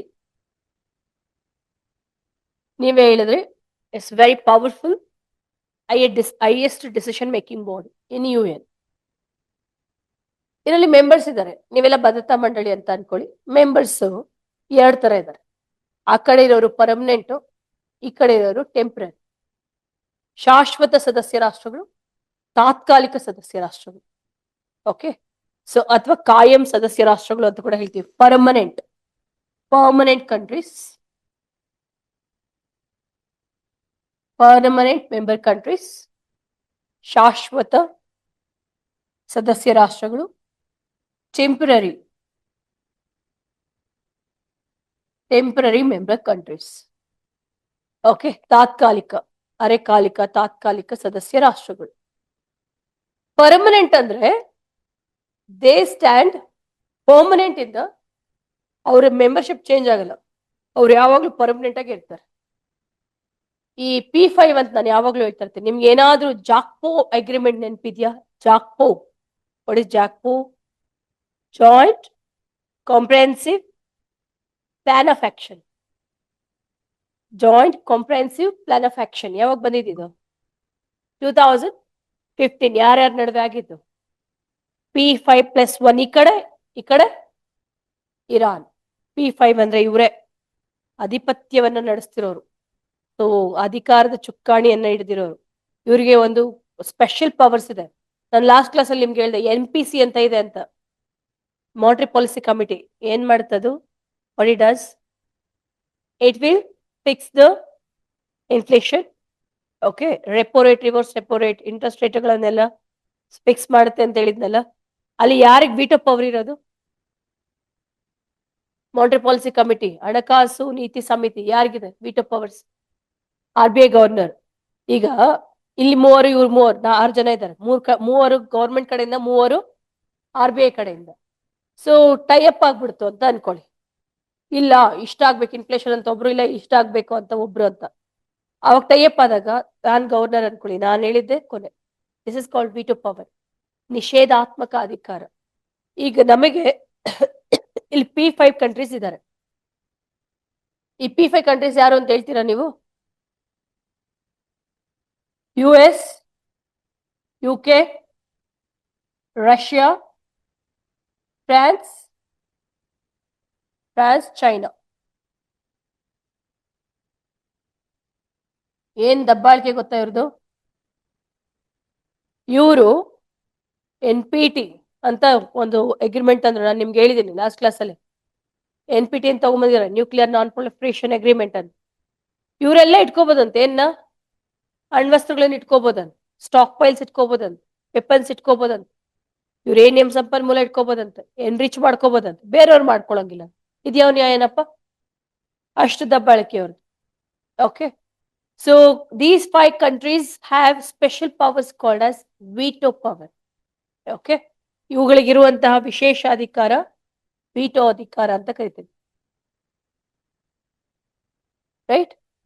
ಎಷ್ಟು ದಿವಸದಿಂದ ಬೇಡ್ತಿದೀವಿ ಗೊತ್ತಾ ನಾವು, ಕೊಡ್ರಪ್ಪ ನಮಗೂ ಯಾವ್ದ್ರಲ್ಲಿ ಪರ್ಮನೆಂಟ್ ಮೆಂಬರ್ಶಿಪ್ ಕೊಡ್ರಿ. ಯಾಕೆ ಅಂದ್ರೆ ನಾವು ಕೇಳೋದಕ್ಕೂ ನಮ್ಗೆ ಒಂದು ಗ್ರೌಂಡ್ ಇದೆ, ಮರ್ಯಾದೆ ಇದೆ. ಸುಮ್ನೆ ಏನ್ ಮರ್ಯಾದೆ ಇಲ್ದ ಕೇಳ್ತಿಲ್ಲ. ಅಲ್ಲಪ್ಪ, ಇಡೀ ಒಂದು ವಿಶ್ವದಲ್ಲಿ ಅತಿ ದೊಡ್ಡ ಪ್ರಜಾಸತ್ತಾತ್ಮಕ ದೇಶ, democratic nation. Democracy is the beauty of any ಏನೋ ಗುಡ್ ಗವರ್ನೆನ್ಸ್ ಅಲ್ವಾ? ಸೊ ಗುಡ್ ಗವರ್ನೆನ್ಸ್ ಇರುವಂತಹ ಕಂಟ್ರಿ ಅಂದ್ರೆ ಡೆಮೋಕ್ರಸಿ ಇರ್ಬೇಕು. ಇವಾಗ ಚೈನಾದವನು ಏನವನು ಕಮ್ಯುನಿಸ್ಟ್. ಸೊ ನಮ್ದು ಅಂತ ಒಂದು ಲಾರ್ಜೆಸ್ಟ್ ಡೆಮೋಕ್ರೆಟಿಕ್ ನೇಷನ್ ಇದೆ, ಕೊಡ್ರಪ್ಪ. ಎರಡನೇದು ಪೀಸ್ ಲವಿಂಗ್ ನೇಷನ್. ನಾವ್ ಯಾರ ಮೇಲೂ ಯುದ್ಧ ಸಾರ್ಕೊಂಡು ಹೋಗಿಲ್ಲ, ಬಂದಾಗ ಮಾತ್ರ ಸುಮ್ಮನೆ ಕೂತಿಲ್ಲ. Okay, India is a peace loving country, ಶಾಂತಿ ಪ್ರಿಯ ರಾಷ್ಟ್ರ. ಸೊ ಕಾಲ್ ಕೆರ್ಕೊಂಡು ಜಗಳಕ್ಕಂತೂ ಹೋಗಿಲ್ಲ. ನೆಕ್ಸ್ಟ್ ಮೂರನೇದು ಡೆಮೋಕ್ರಸಿ ಆಯ್ತು, ಪೀಸ್ ಲವಿಂಗ್ ಆಯ್ತು. UN ಪೀಸ್ ಕೀಪಿಂಗ್ ಮಿಷನ್ ಅಂತ ಇದೆ, ವಿಶ್ವಸಂಸ್ಥೆಯ ಶಾಂತಿ ಪಾಲನಾ ಪಡೆ. ನಮ್ದು ಹೈಯೆಸ್ಟ್ ಕಾಂಟ್ರಿಬ್ಯೂಷನ್ ಇದೆಯಪ್ಪ, ಅದನ್ನ ಅದು ಕನ್ಸಿಡರ್ ಮಾಡಿ. $5 trillion economy. We are going to emerge as an $5 trillion economy in the future. ಇಡೀ ವರ್ಲ್ಡ್ ಅಲ್ಲೇ 5th largest economy. ಸೊ ಇಷ್ಟೆಲ್ಲ ಇದೆ, ಆರ್ಥಿಕ ವ್ಯವಸ್ಥೆಯಲ್ಲಿ ದೃಢತೆ ಇದೆ. ಓಕೆ, ಸೊ ಮತ್ತೆ ನಮ್ಮ ಒಂದು ನಾವು ವಿಶ್ವಗುರು ಆಗಿದ್ದೀವಿ. ಸಾಂಸ್ಕೃತಿಕವಾಗಿ ಹೇಳೋದಾದ್ರೆ India is considered as a soft power ಅಲ್ವೇನ್ರಿ? ವಿಶ್ವ ಭ್ರಾತೃತ್ವಕ್ಕೋಸ್ಕರ G20ಯಲ್ಲಿ ಏನ್ ಇಟ್ಕೊಂಡಿದ್ವಿ ನಾವು? ಏನಂತ? One earth, one world, one ಏನು ಫ್ಯೂಚರ್. ಸೊ ಭ್ರಾತೃತ್ವ, ವಿಶ್ವ ಭ್ರಾತೃತ್ವ, ವರ್ಲ್ಡ್ ಫ್ರೆಟರ್ನಿಟಿಯನ್ನ ಸಾರುವಂತಹ ದೇಶ. ಓಕೆ, ವಿಶ್ವದಲ್ಲಿರೋರು ಎಲ್ಲರೂ ಕೂಡ ನಮ್ಮ ಸಹೋದರರು. ನಮ್ಮಂತ ದೇಶಕ್ಕೆ ಕೊಡ್ಲಿಲ್ಲ ಅಂದ್ರೆ ಅನ್ಯಾಯ ಅಲ್ವಾ ಅಂತ ಕೇಳ್ತಾನೆ ಇದ್ದೀವಿ. ಇವ್ 4 ಜನ ಓಕೆ ಡನ್ ಅಂತಾರೆ. ಇವನ್ ಇದನ್ನಲ್ಲ, ಇವನು ಅಡ್ಡಗಾಲ ಹಾಕೋದು. ಕೊಡಕ್ಕಾಗಲ್ಲ. ಯಾಕಾಗಲ್ಲ? NPT ಸೈನ್ ಹಾಕಿಲ್ಲ, ಅದಕ್ಕೆ ಕೊಡಲ್ಲ. ಓಕೆ, ಸೊ ಇದು ಈ ಒಂದು ಚೈನಾದ stringent opposition to induct India as a permanent member to UNSC. ಭದ್ರತಾ ಮಂಡಳಿಗೆ ಶಾಶ್ವತ ಸದಸ್ಯ ಸ್ಥಾನಕ್ಕೆ ಸುಮಾರು ದಿನದಿಂದ literally var begging in every international platform. Next ಇಲ್ಲಿ ಬನ್ನಿ. So they have veto power. ಇಲ್ಲಿ ಟೆಂಪ್ರರಿ ಕಂಟ್ರೀಸ್ ಎಷ್ಟಿದಾವೆ ಗೊತ್ತಾ? ಇವೆಷ್ಟಾದ್ವು? ಇದು ಇಲ್ಲಿ 10 ಮೆಂಬರ್ ಕಂಟ್ರೀಸ್, 10 ಮೆಂಬರ್ ಕಂಟ್ರೀಸ್ ಇರ್ತವೆ. ಟೆಂಪರರಿ ಅಂದ್ರೆ ಏನಂತ ಅರ್ಥ? ಚೇಂಜ್ ಆಗ್ತಾರೆ. ಈ 10 ದೇಶಗಳು ರೊಟೇಷನ್ ಬೇಸಿಸ್ ಮೇಲೆ 2 ವರ್ಷಕ್ಕೊಂದ್ಸರಿ ಚೇಂಜ್ ಆಗ್ತದೆ. So they have 2 years of tenure. 2 ವರ್ಷಕ್ಕೊಂದ್ಸರಿ ಚೇಂಜ್ ಆಗ್ತದೆ. ಓಕೆ, ತಾತ್ಕಾಲಿಕ ಸದಸ್ಯ ರಾಷ್ಟ್ರಗಳು. ಭಾರತ ಇದ್ರಲ್ಲಿ ಟೆಂಪ್ರರಿ ಆಗಿದೆಯಾ ಮೆಂಬರು? ಎಸ್. ಎಷ್ಟು ಸತಿ? 4 times. ನಮ್ಗೆ ಇದ್ರಲ್ಲಿ ಸಮಾಧಾನ ಇದೆ, but we want this to happen. ಇಲ್ಲಿ ಕೇಳ್ತಾರೆ, ನಾವು ಒಬ್ಬರೇ ಕೇಳ್ತಾ ಇಲ್ಲ. We formed a group. ನೀವು ಕರೆಂಟ್ ಅಫೇರ್ಸ್ ಟೀಚರ್ ಬೇಡ ಅಂತ ಅಂದ್ಬಿಟ್ಟು ಒಬ್ರು ಹೇಳಿದ್ರೆ ಚೇಂಜ್ ಮಾಡಲ್ಲ. ನೀವು ಒಂದು ಗ್ರೂಪ್ ಮಾಡ್ಕೊಂಡು ಹೋಗ್ಬೇಕು. ಓಕೆ, ಆವಾಗ ಚೇಂಜ್ ಮಾಡ್ತಾರೆ.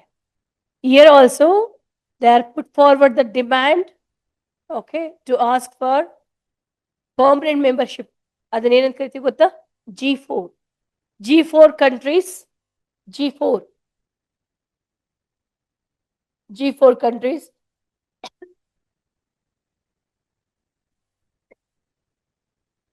ಯಾರ್ಯಾರು ಹೇಳಿ ನೋಡೋಣ? G4 countries: Japan, Germany, Brazil, India. Brazil, India ನಮ್ಮೆಲ್ಲರಿಗೂ ಅರ್ಹತೆ ಇದೆ, ಬನ್ನಿ ಹೋಗಿ ಕೇಳೋಣ ಅಂತ. Brazil, India demanding for permanent membership in security council. ಭದ್ರತಾ ಮಂಡಳಿಯಲ್ಲಿ ಶಾಶ್ವತ ಸದಸ್ಯ ಸ್ಥಾನಕ್ಕೆ ಬೇಡಿಕೆ ಇಡ್ತಿರುವಂತಹ ದೇಶಗಳು. ಕೊಡ್ಕೂಡ್ದು ಅನ್ನೋರ್ಗೆ ಶುರುವಾಗಿದ್ದಾರೆ. ಕೊಡಬಾರ್ದು ಈ G4ಗೆ, ಎಸ್ಪೆಷಲಿ ನಾವು ಇಂಡಿಯಾ ಇದೀವಲ್ಲ, ಕೊಡಬಾರ್ದು ಅಂತ ಶುರುವಾಗಿದೆ. certain countries, they join together not to reward this status to G4 countries. ಅರ್ಥ ಆಗ್ತಿದ್ಯಾ? ಅವ್ರು ಕೊಡಬೇಡಿ ಅಂತ ಹೇಳಕ್ ಒಂದು ಗ್ರೂಪ್ ಶುರುವಾಗಿದೆ. ಅದನ್ನೇನಂತ ಕರಿತೀವಿ ಗೊತ್ತಾ? Coffee club. Okay, coffee club which opposes awarding membership to G4 countries. ಯಾರು ಇರ್ಬೋದು ನಿಮ್ ಪ್ರಕಾರ? ಇವನ್ ಇದ್ದೇ ಇರ್ತಾನೆ. ಯಾರು? ಪಾಕಿಸ್ತಾನ್, ಟರ್ಕಿ. ಟರ್ಕಿ ನೋಡಿ, ನಾನು ಹೇಳಿದೆ ಲಾಸ್ಟ್ ಕ್ಲಾಸಲ್ಲೇ, ಪಾಕಿಸ್ತಾನಿಗೆ ಲಾಯಲ್ ಗರ್ಲ್ ಫ್ರೆಂಡ್, ಮೋಸನೇ ಮಾಡಲ್ಲ ಪಾಪ. ಯಾರಿಗೆ? ಪಾಕಿಸ್ತಾನಿಗೆ. ಯಾವುದು? ಟರ್ಕಿ. ನಮ್ಮ ಮೇಲೆ ಕಿಡಿಕಾರ್ತಿರ್ತಾನೆ, ನೀನು ಆಪರೇಷನ್ ಸಿಂಧೂರ್ ಮಾಡಬಾರ್ದಾಗಿತ್ತು. ಓಕೆ, ಸೊ ಈ ರೀತಿ ಈ ಟರ್ಕಿ, ಪಾಕಿಸ್ತಾನ್, ಇನ್ನಿತರ ಕೆಲವೊಂದು ಇಸ್ಲಾಮಿಕ್ ದೇಶಗಳು ಕಾಫಿ ಕ್ಲಬ್ ಅಂತ ಮಾಡ್ಕೊಂಡಿದ್ದಾವೆ. They oppose G4 countries to get membership. Okay, coffee club ಯಾವ ಇದಾವೆ ಅಂದ್ರೆ ಪಾಕಿಸ್ತಾನ್,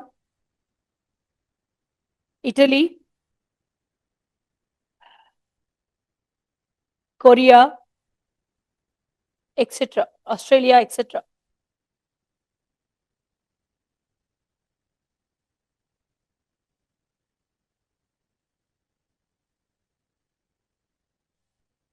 ಓಕೆ, ಈಗ ಯಾಕೆ ನ್ಯೂಸ್ ಅಲ್ಲಿ ಇದೆ ಅಂತಂದ್ರೆ ವಿಶ್ವಸಂಸ್ಥೆ ಭದ್ರತಾ ಮಂಡಳಿಗೆ, ಸೊ ಯಾವ್ದಕ್ಕೆ ಅಂದ್ರೆ 5 ನೂತನ ದೇಶಗಳು ಯಾವ್ದಕ್ಕೆ ಹೋಗಿರ್ಬೋದು ಗೆಸ್ ಮಾಡಿ, ಆಯ್ಕೆ ಆಗಿರೋದು ಯಾವ್ದಕ್ಕೆ? ಟೆಂಪ್ರರಿಗೆ 5 ದೇಶಗಳು ತಾತ್ಕಾಲಿಕವಾಗಿ 2 ವರ್ಷಕ್ಕೆ ಆಯ್ಕೆ ಆಗಿದ್ದಾವೆ. ಏನ್ ಬೇಕಾಗಲ್ಲ ಅವು, ಬೇಕಂದ್ರೆ ಬರ್ಕೊ. ಟೆಂಪ್ರರಿ ಕಂಟ್ರೀಸ್ ಇವಾಗ 5 ಆಯ್ಕೆ ಆಗಿರೋದು: ಜಿಂಬಾಬ್ವೆ, ಕಿರ್ಗಿಸ್ತಾನ್. ಇಲ್ಲಿ ಕಿರ್ಗಿಸ್ತಾನ್ ಫಸ್ಟ್ ಟೈಮ್ ಮೆಂಬರ್ ಆಗಿರೋದು ಅಂದ್ರೆ ಸೆಕ್ಯೂರಿಟಿ ಕೌನ್ಸಿಲ್ಗೆ temporary member. Zimbabwe, Kyrgyzstan, Austria, Portugal,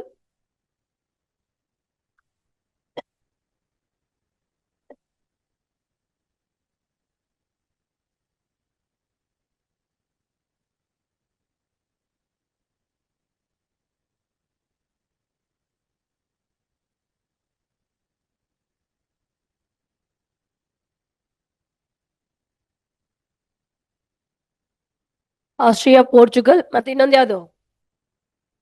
Trinidad Tobago. Kyrgyzstan first ಟೈಮಿಗೆ ಸದಸ್ಯತ್ವವನ್ನು ಪಡ್ಕೊಂಡಿದೆ. ಓಕೆ, ಅಷ್ಟಲಕ್ಷ್ಮಿಯರು ಅಂದ್ರೆ ಯಾರು?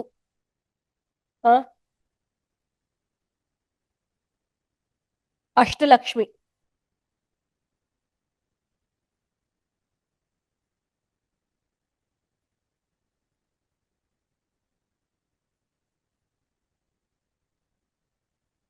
ಯಾರು? ಅಷ್ಟಲಕ್ಷ್ಮಿಗಳು ಅಂದ್ರೆ ಅಷ್ಟ ಅಂದ್ರೆ ಏನು? 8. ಲಕ್ಷ್ಮಿ ಅಂದ್ರೆ ಏನು? ದುಡ್ಡು. ಪಾಪ ಲಕ್ಷ್ಮಿ ಅಂತ ಹೆಸರಿಟ್ಟಿರ್ತಾರೆ, ಅವ್ರಿಗೆ ದುಡ್ಡೇ ಬರ್ತಿರಲ್ಲ. ಓಕೆ, ಸೊ ಸೊ ಈ ಲಕ್ಷ್ಮಿಯರು ಅಂತಂದ್ರೆ ಈ north eastern States economically they are not that much developed.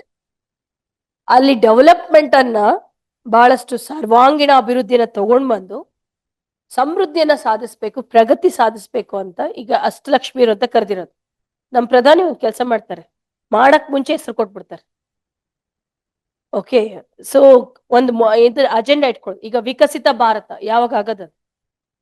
47ಕ್ಕೆ ಹಾಕೊಂಡಿರ್ಲಿ, ಇವಾಗಿಂದ ಕರ್ಕೊಂಡಿರೋಣ ಅಂತ.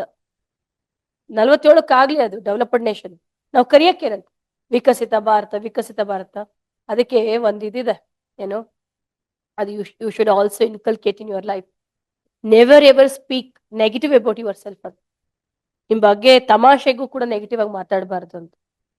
ಯಾಕಂದ್ರೆ ಆ ಪಾಸಿಟಿವ್ ಪವರ್ ಅಂತ ಏನಿದೆ, that gives you immense energy, sustainability ಕೊಡುತ್ತೆ ನಿಮ್ಗೆ.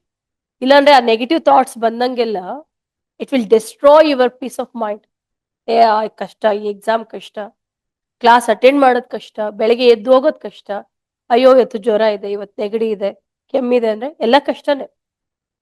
ಸೊ ಆ ಕಷ್ಟಗಳನ್ನು ಮೆಟ್ಟಿದಾಗ ಮಾತ್ರ so will be near to the success. Okay, ಯಾವುದು ಸುಲಭವಾಗಿ ಸಿಕ್ಕಿದ್ದು ಶಾಶ್ವತವಾಗಿರಲ್ಲ. Get out of your comfort zone. ನಿಮ್ ಕಂಫರ್ಟ್ ಝೋನ್ ಇಂದ ಆಚೆ ಬಂದು work rigorously for at least few years, okay, to have secure life, and you can enjoy the remaining life. Throughout the life you can have that dignity, respect, security, everything. So couple of years, if you put your sincere effort, Rest of the life you can enjoy, cherish, have good, life. ಅದಕ್ಕೋಸ್ಕರ ಅದು correct. So Modi ಅವ್ರದ್ದು ಒಂದಿದೆ, positivity ಜಾಸ್ತಿ ಇದೆ. $5 trillion economy ಹಾಕೊಂಡ್ಬಿಡ್ತಾರೆ.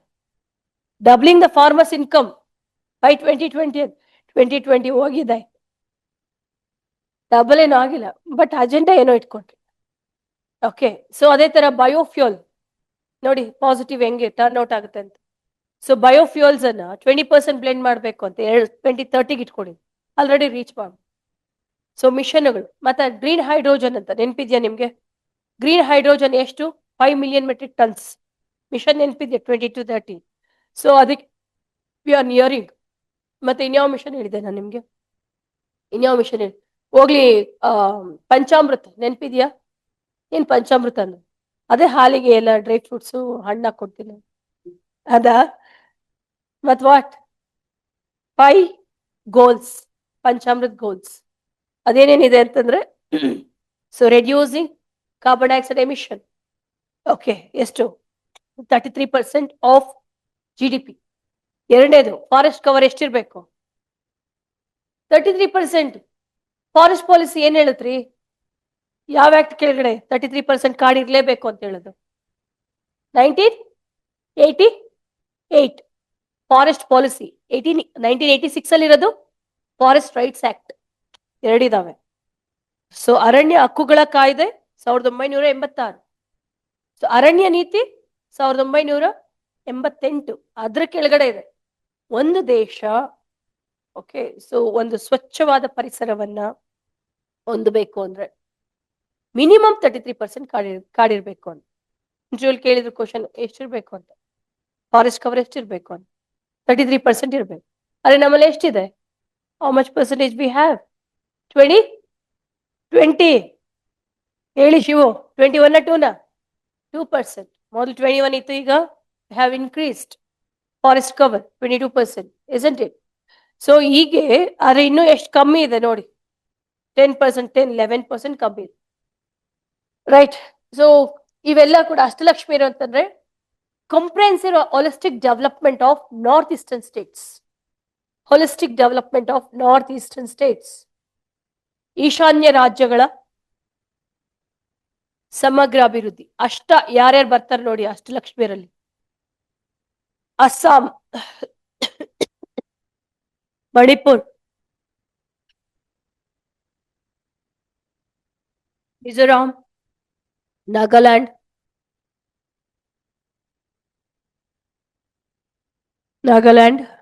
Sikkim, Tripura, Arunachal Pradesh. Okay, to increase progress, prosperity, pragati, samruddhi, prosperity. To improve progress, prosperity and welfare or well-being of northeastern states. Yogakshema.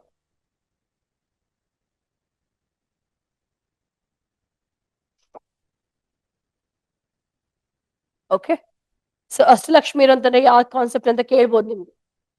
And the very important 2 to 3 schemes you must know that already ಕೇಳಿದರೆ ಕೂಡ.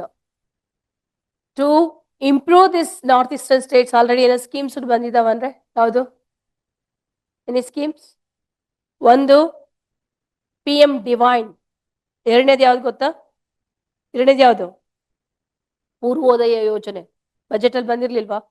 ಪೂರ್ವೋದಯ ಅಂದ್ರೆ ಏನು? ಪೂರ್ವದಲ್ಲಿರುವಂತಹ ರಾಜ್ಯಗಳು, so especially north East ಬರುತ್ತೆ, ಅವುಗಳ ಒಂದು ಉದಯ. So PM divine scheme. PM divine. PM Namaste ಯಾರಿಗೋಸ್ಕರ? PM ನಮಸ್ತೆ ಸ್ಕೀಮ್ ಯಾರಿಗೋಸ್ಕರ? Just recall the schemes for time being. Manual scavengers ಅಂದ್ರೆ ಸ್ವಚ್ಛ ಗುಂಡಿಗಳಲ್ಲಿ ಕೆಲಸ ಮಾಡುವಂತವ್ರು ಇರ್ತಾರಲ್ಲ, ಅವರಿಗೆ ಮೆಷನೈಸ್ಡ್ ಒಂದು ಎಕ್ವಿಪ್ಮೆಂಟ್ಸ್ ಕೊಡ್ಬೇಕು. ಅವ್ರಿಗೆ they should not use their hands to touch that polluted soil. Okay, ಅವ್ರಿಗಂತೂ ಒಂದು ಆತ್ಮಗೌರವ ಇರಲ್ವಾ? ಯಾವ ಸಚಿವಾಲಯ? PM Namaste. Namaste. Ministry of social justice and empowerment ಅಲ್ವಾ? ಸಾಮಾಜಿಕ ನ್ಯಾಯ ಮತ್ತು ಸಬಲೀಕರಣ. PM ನಮಸ್ತೆ. ಜನಮಾನ ಯಾವುದಕ್ಕೆ?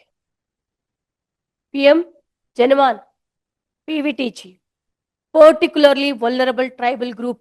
ಓಕೆ, ಅತ್ಯಂತ ದುರ್ಬಲವಾದಂತಹ ಬುಡಕಟ್ಟು ಜನಾಂಗಗಳ ಒಂದು ಅಭಿವೃದ್ಧಿಗಾಗಿ PVTG, PM Janman. Rahat scheme ಯಾವುದಕ್ಕೆ? Road accident victims. Road accidents ಕಲ್ಲ, road accident victims. Highest road accident ಯಾವ ಸ್ಟೇಟ್ ಅಲ್ಲಿ ಆಗೋದು?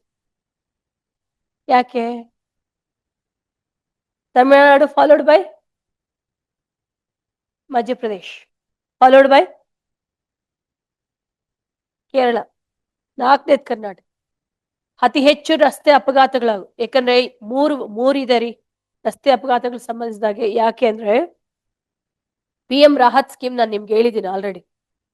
ರಾಹ್ವೀರ್ ಅಂತ ಒಂದು ಬಂದಿದೆ. Have you heard about it? Rahveer. Rahveer, ವೀರ್ ಅಂದ್ರೆ ಏನು? ವೀರ.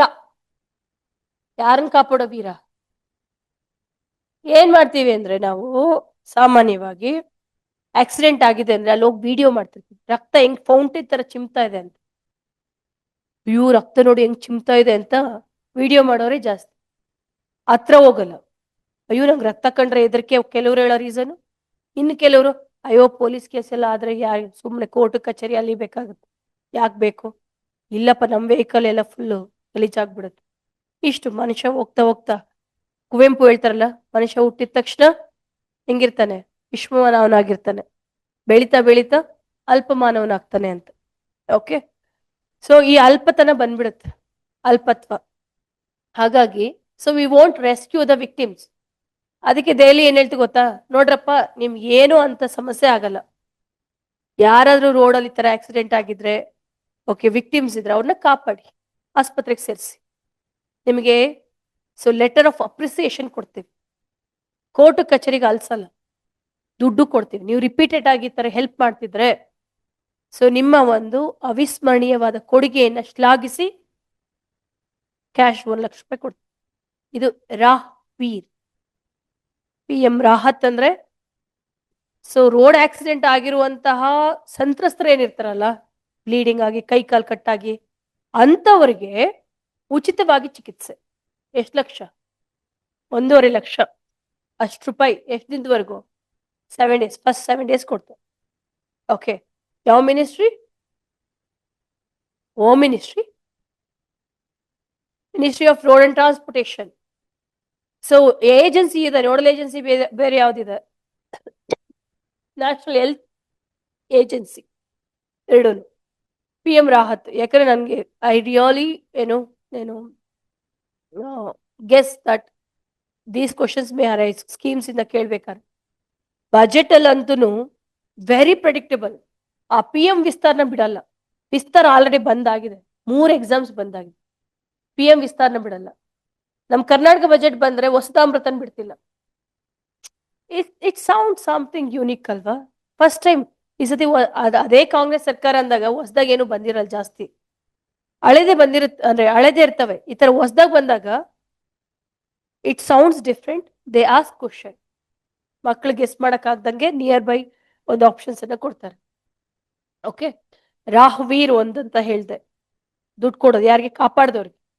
ರಾಹತ್ತು ವಿಕ್ಟಿಮ್ಸ್ಗೆ ಚಿಕಿತ್ಸೆ ಕೊಡೋದು. 3ನೇದು, ಇಡೀ ಒಂದು NCRB ರಿಪೋರ್ಟ್ ಪ್ರಕಾರ ಹೈಯೆಸ್ಟ್ ರೋಡ್ ಆಕ್ಸಿಡೆಂಟ್ಸ್ ಇರೋದು ತಮಿಳ್ನಾಡು. ಹೆಂಗ್ ನೆನ್ಪಿಟ್ಕೊಬೇಕು ಗೊತ್ತಾ? ತಮಿಳ್ನಾಡವರು ಫ್ರೀಬೀಸ್ ಕೊಡೋದು ಜಾಸ್ತಿ ಅಲ್ಲ. ಅಮ್ಮ TV ಕೊಡ್ತಾಳೆ, ಫ್ರಿಡ್ಜ್ ಕೊಡ್ತಾಳೆ, ಓಕೆ, ಸೊ ಸೀರೆ ಕೊಡ್ತಾಳೆ, ಹಿಂಗೆಲ್ಲ ಕೊಟ್ಕೊಂಡು less investment on public infrastructure like roads. Road ಶಿಥಿಲಾವಸ್ಥೆಯಲ್ಲಿದ್ರೆ ಆಬ್ವಿಯಸ್ಲಿ ಏನಾಗುತ್ತೆ? ಆಕ್ಸಿಡೆಂಟ್ಸ್ ಆಗುತ್ತೆ. ಓಕೆ, ಹಂಗ್ ನೆನ್ಪಿಟ್ಕೊಳಕ್ ಹೇಳ್ತಾರೆ. ನಮ್ ಕರ್ನಾಟಕ 4th ಪ್ಲೇಸ್. ಇಡೀ ವರ್ಲ್ಡ್ ಅಲ್ಲಿ ತಗೊಂಡ್ರೆ ಹೈಯೆಸ್ಟ್ ರೋಡ್ ಆಕ್ಸಿಡೆಂಟ್ಸ್ ಎಲ್ಲಿ ಗೊತ್ತಾ ಇರೋದು? ಇಂಡಿಯಾ. ಇಡೀ ವಿಶ್ವದಲ್ಲಿ ಅತಿ ಹೆಚ್ಚು ರಸ್ತೆ ಅಪಘಾತಗಳಾಗೋದು ಭಾರತದಲ್ಲಿ. ಓಕೆ, ಸೊ ಹಾಗಾಗಿ you should know all this information. Rahat ಆದ್ಮೇಲೆ ಭವ್ಯ ಸ್ಕೀಮ್ ಹೇಳಿದ್ದೆ. That could be asked. Bhavya scheme ಏನಕ್ಕೆ? ಎಷ್ಟು ಇಂಡಸ್ಟ್ರಿಯಲ್ ಪಾರ್ಕ್ಸ್? 100. ಯಾವ ministry? 100 industrial parks. Ministry of commerce and industry, ವಾಣಿಜ್ಯ ಮತ್ತು ಉದ್ಯಮ ಕೈಗಾರಿಕೆ. Very important. ಓಕೆ, ಸ್ಕೀಮ್ಗಳನ್ನ ಅವಾಗ ಅವ್ರು ರಿಕಾಲ್ ಮಾಡ್ತಾರೆ. ಸೊ ಮೊನ್ನೆ ಇದನ್ನ ಹೇಳಿದೆ, ಸಂಚಾರಿ ಸಂಜೀವಿನಿ ಇದೆ. ಕರ್ನಾಟಕದಲ್ಲಿ ಸಸ್ಯ ಸಂಜೀವಿನಿ ಅಂತ ಇದೆ. ಎರಡು ಬಂದಿದ್ದಾವೆ, ಸಂಚಾರಿ ಸಂಜೀವಿನಿ, ಸಸ್ಯ ಸಂಜೀವಿನಿ. ಡಿಫ್ರೆನ್ಸ್ ನೋಡಿ. ಸಂಚಾರಿ ಸಂಜೀವಿನಿ ಅಂದ್ರೆ ಏನ್ ಹೇಳಿ? ಇಂಡಿಯಾದಲ್ಲೇ ಫಸ್ಟ್ ಟೈಮ್ ಅಂತ ಹೇಳಿದೀನಿ ನಾನು. ನಿಮ್ ಮನೆ ಬಾಗ್ಲ ಹತ್ರ ಬರುತ್ತೆ. ನಿಮ್ಮ ಹಸುಗೆ ಏನಾದ್ರು ಹುಷಾರಿಲ್ಲ, ನಿಮ್ಮ ಎಮ್ಮೆಗೆ ಏನಾದ್ರು ಸೊ ಬೇವು ತಿಂತಾ ಇಲ್ಲ, ಅಥವಾ ಇದನ್ನ ಏನಂತಾರೆ ರಿಗರ್ಜಿಟೇಷನ್. ರಿಗರ್ಜಿಟೇಷನ್ ಏನಂತೀವಿ? ಮೆಲ್ಕ್ ಆಗ್ತಾ ಇಲ್ಲ. ಮೆಲ್ಕ ಏನಂತಾರ್ರಿ ಅದನ್ನ? ಅದು ಊಟ ಆಚೆ ತಗೊಂಡು ಇದ್ ಮಾಡುತ್ತಲ್ಲ, ಮೆಲ್ಕ್ ತಾನೆ. ಓಕೆ, ಸೊ ಅವಾಗೆಲ್ಲ ಹೊಟ್ಟೆ ಉಪ್ಸ ಬಂದ್ಬಿಟ್ಟಿದೆ. ಏನ್ ಮಾಡ್ಬೇಕು? ಫ್ರೀ ಟೋಲ್ ನಂಬರ್ ಒಂದ್ ಕಾಲ್ ಮಾಡಿದ್ ಸಾಕು, ಮನೆ ಬಾಗಿಲು ಬರುತ್ತೆ ವೆಹಿಕಲ್. ಅದು ಯಾವುದು? ಸಂಚಾರಿ ಸಂಜೀವಿನಿ, ಜಾನುವಾರುಗಳಿಗೆ ಚಿಕಿತ್ಸೆ. ಸಸ್ಯ ಸಂಜೀವಿನಿ ಅಂತಂದ್ರೆ ಸಸ್ಯಗಳಿಗೆ ಕೀಟಬಾಧೆ. ಕೀಟಬಾಧೆ ಅಂತಂದ್ರೆ ಪೆಸ್ಟ್ ಇನ್ಫೆಸ್ಟೇಷನ್. ಅರ್ಲಿ ಸ್ಟೇಜ್ ಅಲ್ಲಿ ಡಿಟೆಕ್ಟ್ ಮಾಡ್ಲಿಕ್ಕೆ ರಾಯಚೂರಲ್ಲಿ ಒಂದು ಸ್ಯಾಪ್ಸ್ ಅಂತ ತಗೊಂಡ್ ಬಂದಿದ್ರು. ಸ್ಯಾಪ್ಸ್ ಟೆಕ್ನಾಲಜಿ ಅಂತ. So Raichur agricultural university SAPS technology, ಆ ಟೆಕ್ನಾಲಜಿ ಮೂಲಕ ಈ ಒಂದು ಪೆಸ್ಟ್ ಇನ್ಫೆಸ್ಟೇಷನ್ ಅನ್ನ ಕಂಡುಹಿಡಿಯೋರು. ಅದು ಲಾಸ್ಟ್ ಬಜೆಟ್. ಈ ಸತಿ ಈ ಬಜೆಟ್ ಅಲ್ಲಿ ತಂದಿದೆ. Very important. ಕಿಸಾನ್ ಮಾಲ್ಸ್ ಅಂತ ತಂದಿದ್ದಾರೆ. ಇವೆಲ್ಲದು you can easily expect for KS prelims. Okay, next PM divine. ಇದು ಬಂದಿದೆ ಕ್ವಶನ್, ತಿಳ್ಕೊಳ್ಳಿ. ಡಿವೈನ್ ಅಂದ್ರೆ ಈ ಸ್ಕೀಮ್ ಏನಕ್ಕೆ ಅಂದ್ರೆ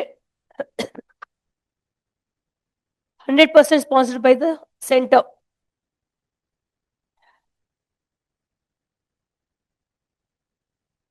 ಎರಡ್ 2023 ಬಂದಿರೋದು. 2023 26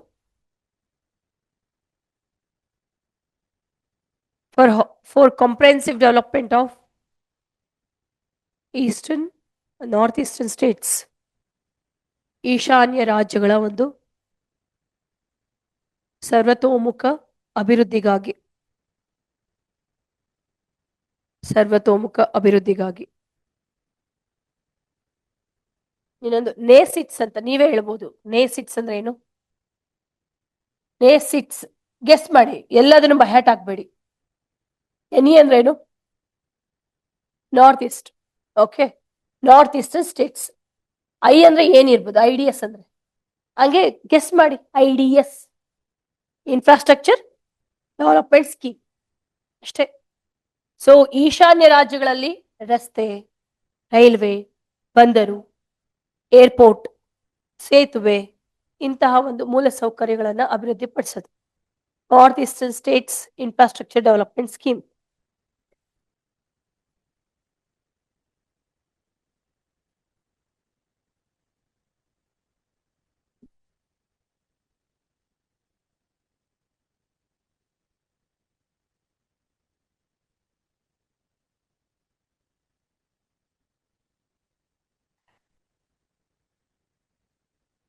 ಈ ನಾರ್ತ್ ಈಸ್ಟರ್ನ್ ಸ್ಟೇಟ್ಸ್, ಈಗ ಇದು ಇಂಡಿಯಾ, ಇವು ನಾರ್ತ್ ಈಸ್ಟರ್ನ್ ಸ್ಟೇಟ್ಸ್. ಓಕೆ, ಇಲ್ಲಿಗೆ ಈ ಕಡೆಯಿಂದ ಎಲ್ಲ ತಗೊಂಡೋಗಿ ಇಲ್ಲಿ ಕೊಡ್ಬೇಕು ಅಂತ ಅನ್ಕೊಳ್ಳಿ. ಒಂದು ಕಡೆಯಿಂದ ಹೋಗ್ಬೇಕಾಗಿ, ಅದು ನ್ಯಾರೋ ಕಾರಿಡಾರ್. ಸರಕು ಸರಂಜಾಮುಗಳು ಸಾಗಣೆ ಆಗ್ಬೇಕಂದ್ರೆ very narrow corridor which exist. ಅದೇನಂತ ಕರಿತೀವಿ? Chicken neck, also known as Siliguri. Siliguri project ಅಥವಾ ಚಿಕನ್ ನೆಕ್ ಅಂತ. Okay, the narrow corridor known as chicken neck. ಎಲ್ಲಿರೋದು ಇದು? West Bengal, Siliguri. ವೆಸ್ಟ್ ಬೆಂಗಾಲ್ನ ಸಿಲಿಗುರಿ. ಸಿಲಿಗುರಿ ಇನ್ನೊಂದಕ್ಕೆ ಏನಕ್ಕೆ ಫೇಮಸ್? ಖನಿಜಗಳು, ಮಿನರಲ್ಸ್. ಓಕೆ, ನೆಕ್ಸ್ಟ್ ಬಂದು ಅದಕ್ಕೇನೆ ತುಂಬಾ ಇದಾಗ್ಬಿಡ್ತಿತ್ತು, ಜಾಮ್ ಆಗ್ಬಿಡ್ತಿತ್ತು. ಆನ್ ಟೈಮಿಗೆ ಹೋಗ್ತಾ ಇರ್ಲಿಲ್ಲ ಸರಕುಗಳು. ಸೊ ಲೈಕ್ ಲಾಜಿಸ್ಟಿಕ್ ಪ್ರಾಬ್ಲಮ್ ಆಗ್ತಿತ್ತು. ಅದಕ್ಕೆ ಇವಾಗ ಏನ್ ಮಾಡ್ಕೊಂಡಿದ್ವಿ ಗೊತ್ತಾ? We have found out another alternative, that's known as ಬೇರೆ ದೇಶದ ಒಂದು ಸಹಭಾಗಿತ್ವದೊಂದಿಗೆ ನಾರ್ತ್ ಈಸ್ಟರ್ನ್ ಸ್ಟೇಟ್ಸ್ಗೆ ಮಯನ್ಮಾರ್ ಮೂಲಕ ಕಳಿಸೋದು. ಯಾಕಂದ್ರೆ ಇಲ್ಲಿ ಮಯನ್ಮಾರ್ ಇದೆಯಲ್ಲ, ಮಯನ್ಮಾರ್ ಮೂಲಕ ಹೋದ್ರೆ ಈಸಿಯಾಗಿ ಇಲ್ಲಿಂದ ನಾವು ಹೋಗ್ಬೋದಲ್ಲ. ಏನಂತ ಕರಿತೀವಿ? Kaladan. Kaladan multi model project. Kalapani ಬೇರೆ, ಕಲಾದಾನ್ ಬೇರೆ. ಕಾಲಾಪಾನಿ ಎಲ್ಲಿ ಬರುತ್ತೆ? ನೇಪಾಳ್. ನೇಪಾಳ್ ಮತ್ತೆ ಇಂಡಿಯಾ ನಡುವೆ ಇರುವಂತಹ ಡಿಸ್ಪ್ಯೂಟೆಡ್ ಏರಿಯಾ, ಅದು ಕಾಲಾಪಾನಿ. ಇದು Kaladan. Kaladan multi model project. Multi model project. Multi model ಅಂತಂದ್ರೆ ರಸ್ತೆ ಮೂಲಕ, ಪೋರ್ಟ್ ಮೂಲಕ. ಓಕೆ, ಯಾಕಂದ್ರೆ ಅಲ್ಲಿ ಸಿಟ್ವೆ ಪೋರ್ಟ್ ಅಂತ ಇದೆ ಎಲ್ಲಿ? ಮಯನ್ಮಾರ್ ಅಲ್ಲಿ. ಕಲಾದಾನ್ ಬಹುಮಾದರಿ ಸಾರಿಗೆ ಯೋಜನೆ. ಈಶಾನ್ಯ ರಾಜ್ಯಗಳಿಗೆ ಮಯನ್ಮಾರ್ ಮೂಲಕ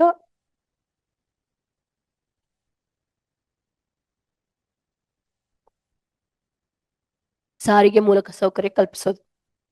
To the northeastern states, we connect northeastern states through Myanmar, Kaladan project.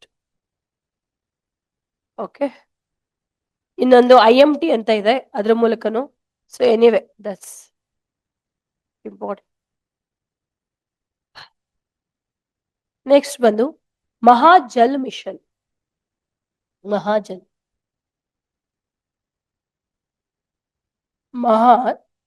Mission.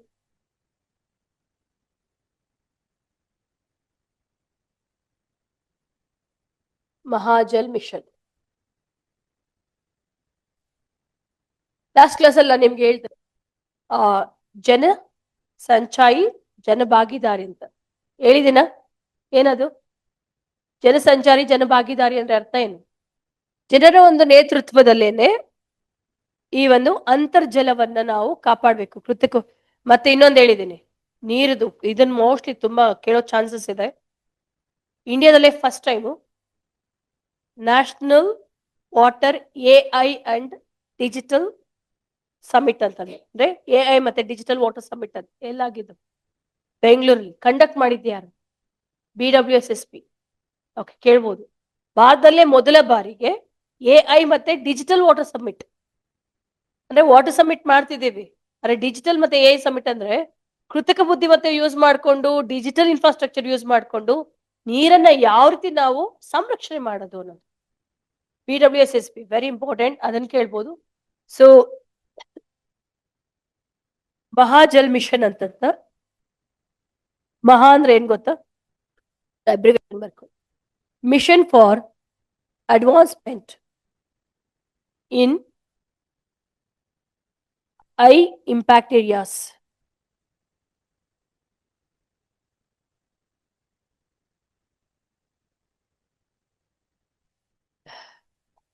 Mission for advancement in high impact areas. Okay, especially in water sector ಅಲ್ಲಿ. ಓಕೆ, ವಾಟರ್ ಸೆಕ್ಟರ್ ಅಥವಾ ಜಲಕ್ಷೇತ್ರದಲ್ಲಿ ಏನ್ ಮಾಡ್ತಾರೆ ಗೊತ್ತಾ? ದೇ ಯೂಸ್ ಇದನ್ನೇ ಇನೋವೇಷನ್. ವಾಟರ್ ಸೆಕ್ಟರ್ ಅಲ್ಲಿ innovation, ನಾವೀನ್ಯತೆ ಬಳಸೋದು, technology ಬಳಸೋದು. ದೇ ಯೂಸ್ ಟೆಕ್ನಾಲಜಿ, ಇನೋವೇಷನ್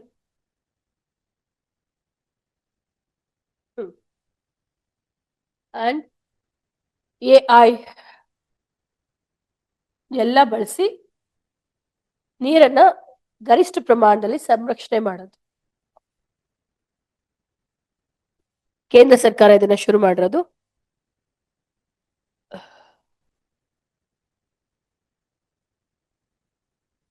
ಇದಕ್ಕೆ ಸೊ ಯಾವ್ಯಾವ ಒಂದು 2 ಸಂಸ್ಥೆಗಳು, ಯಾಕಂದ್ರೆ ಇದನ್ನ ಮಾಡ್ಬೇಕಲ್ಲ, ನಾವೀನ್ಯತೆ, ಹೊಸ ಹೊಸ ಕ್ರಮಗಳನ್ನ, ನೂತನ ಕ್ರಮಗಳನ್ನ, ನವೀನ ತಂತ್ರಜ್ಞಾನ ಅಭಿವೃದ್ಧಿ ಪಡಿಸ್ಬೇಕಲ್ಲ, ಅದಕ್ಕೆ 2 ಸಂಸ್ಥೆ. ANRF. What is ANRF? ANRF very important. ANRF plus ಇನ್ನೊಂದು ಯಾವುದು ಅಂದ್ರೆ ISRO. ANRF, ISRO. Anusandhan national research foundation. Correct Shruti. Okay, so Anusandhan national research foundation ಯಾರಿದ್ರೆ ಹೆಡ್ ಯಾರಿರ್ತಾರೆ ಗೊತ್ತಾ? ಪ್ರಧಾನ ಮಂತ್ರಿ ಯಾವ್ದಿದಕ್ಕೆ ಹೆಡ್ ಅಂತ ಹೇಳ್ತೀರಾ ನನಗೊಂಚೂರು? Wild life national wild life bureau. National wild life ಬ್ಯೂರೋಗೆ ಪ್ರಧಾನ ಮಂತ್ರಿ ಚೇರ್ಪರ್ಸನ್, ನೀತಿ ಆಯೋಗ್ಗೆ ಚೇರ್ಪರ್ಸನ್. ಹಾ, nuclear atomic energy department of atomic energy, ಅಣುಶಕ್ತಿ ಆಯೋಗಕ್ಕೆ ಚೇರ್ಪರ್ಸನ್. 4ನೇದು ಬರ್ಲಿ ಹಂಗೆ,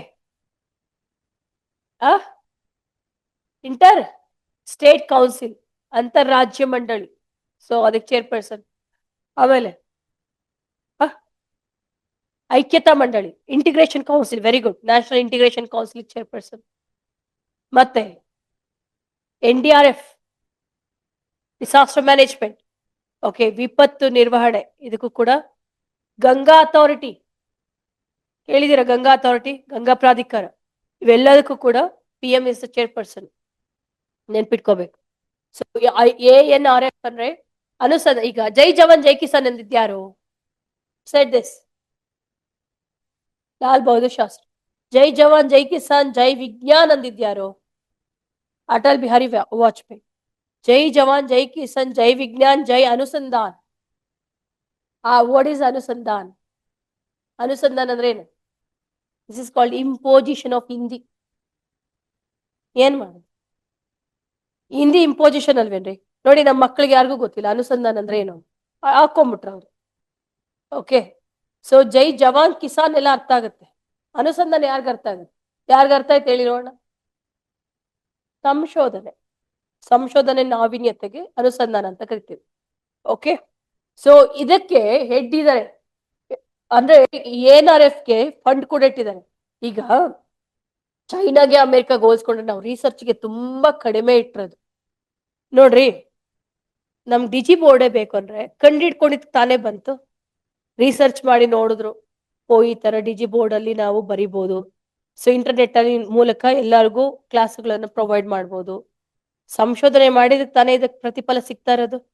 ಸಂಶೋಧನೆ ಮಾಡ್ಲಿಲ್ಲ ಅಂದ್ರೆ ಯಾವ ವಲಯದಲ್ಲೂ ಕೂಡ ಏಳಿಗೆ ಆಗಲ್ಲ, ಪ್ರಗತಿ ಆಗಲ್ಲ. ಅದಕ್ಕೆ ನಾವು ಜಾಸ್ತಿ ಫಂಡ್ ಯಾವ್ದಕ್ಕೆ ಇಡ್ಬೇಕು ಗೊತ್ತಾ? R&Dಗೆ, ರಿಸರ್ಚ್ ಅಂಡ್ ಡೆವಲಪ್ಮೆಂಟ್. ನಮ್ಮ GDP ಅಲ್ಲಿ meagre less than 1% we are reserving for research and development, unlike USA and China. ಅದಕ್ಕೆ ಅವ್ರು ಅಷ್ಟು ಡೆವಲಪ್ ಆಗಿರೋದು, ಅಡ್ವಾನ್ಸ್ಡ್ ಟೆಕ್ನಾಲಜಿ ಇರೋದು. ಇವಾಗೂ ನಮ್ಗೆ ಬೇಕಾಗಿರೋ ಬುಲೆಟಿನ್ಗೆ ಶಿಂಕಾನ್ಸನ್ ಟೆಕ್ನಾಲಜಿ ಜಪಾನ್ ಹತ್ರ ಇಸ್ಕೊತೀವಿ, ನಮ್ಮ ಹತ್ರ ಇಲ್ಲ. Okay, maglev technology. ಸೆಮಿ ಕಂಡಕ್ಟರ್ಸ್ಗೆ ಇವಾಗ ಬಾಯ್ ತೆರಿತಾ ಇದೀವಿ ಅಲ್ವಾ? ಸೆಮಿ ಕಂಡಕ್ಟರ್ಸ್ಗೆ ನಾವು ಚಿಪ್ಸ್ ಅನ್ನ ಇಂಪೋರ್ಟ್ ಮಾಡ್ಕೊಳ್ತಾ ಇದ್ದು. ಇತ್ತೀಚೆಗೆ ಎಲ್ಲಿ ಬಂದಿದ್ದು ಸೆಮಿ ಕಂಡಕ್ಟರ್ ಘಟಕ ಅಂತ? ಎಲ್ಲಿ ತೆರೆದಿದ್ದು? ಗುಜರಾತ್. ನೀವು ತಲೆನೇ ಕೆಡ್ಸ್ಕೊಂಬಿಡಿ, ಗುಜರಾತ್ ಹಾಕ್ಬಿಡಿ. ಯಾಕೆ? ಮೋದಿ ಅವರು ಅವ್ರ ಸ್ಟೇಟ್ ಅಲ್ಲಿ ಅಂತ ಇಟ್ಕೊಳ್ಳೋದು ಫಸ್ಟ್. ಈಗ ನಾನು ನಿಮ್ಗೆ ಫಾರಿನ್ ಯೂನಿವರ್ಸಿಟಿ 2 ಬಂತು ಅಂತ ಹೇಳ್ದೆ, ವೆಲ್ಲಿಂಗ್ಟನ್ ಮತ್ತೆ ಡೇಕಿನ್ ಯೂನಿವರ್ಸಿಟಿ. ಎಲ್ಲಿ ಬಂದಿತ್ತು ಫಸ್ಟ್? ಎಲ್ಲಿ? ಗುಜರಾತ್ ಅಲ್ಲಿ. ಫಸ್ಟ್ ಅವ್ರಿಗೆ ತಗೊಂಡ್ಬಿಡ್ತಾರೆ, ಆಮೇಲೆ ನೆಕ್ಸ್ಟ್ ಇಟ್ಕೊಡ್ತಾರೆ ಬೇರೆಯವ್ರಿಗೆ. ಸೊ ಈಗ ಬೆಂಗಳೂರಿಗೆ ಬಂತಲ್ಲ, ಯಾವ್ದದು? ಯಾವ university? Liverpool, USA Liverpool university, 4th university in India. Okay, so next ಅದೇನು ಮಾಡಕ್ಕಾಗಲ್ಲ, ಪ್ರಾದೇಶಿಕತೆ, ರೀಜನಲಿಸಮ್ ಇರ್ಬೇಕಲ್ವಾ? ಈಗ ಯಾರೇ CM ಆಗಿರ್ಲಿ, CM ಆಗಿದಾಗ ಅವ್ರ ಡಿಸ್ಟ್ರಿಕ್ಟ್ ಜಾಸ್ತಿ ಮಾಡ್ಕೊಂಡಿರ್ತಾರೆ, ಅವ್ರ ಮತಕ್ಷೇತ್ರಕ್ಕೆ ಜಾಸ್ತಿ ಮಾಡ್ಕೊಂಡಿರ್ತಾರೆ, ಬಜೆಟ್ ಅಲೋಕೇಶನ್ ಅಲ್ಲೆಲ್ಲ ಕ್ವೈಟ್ ಕಾಮನ್ ಅದು. Okay, so we cannot blame anyone, right? ಇದು ANRF ಮತ್ತೆ ಇಸ್ರೋ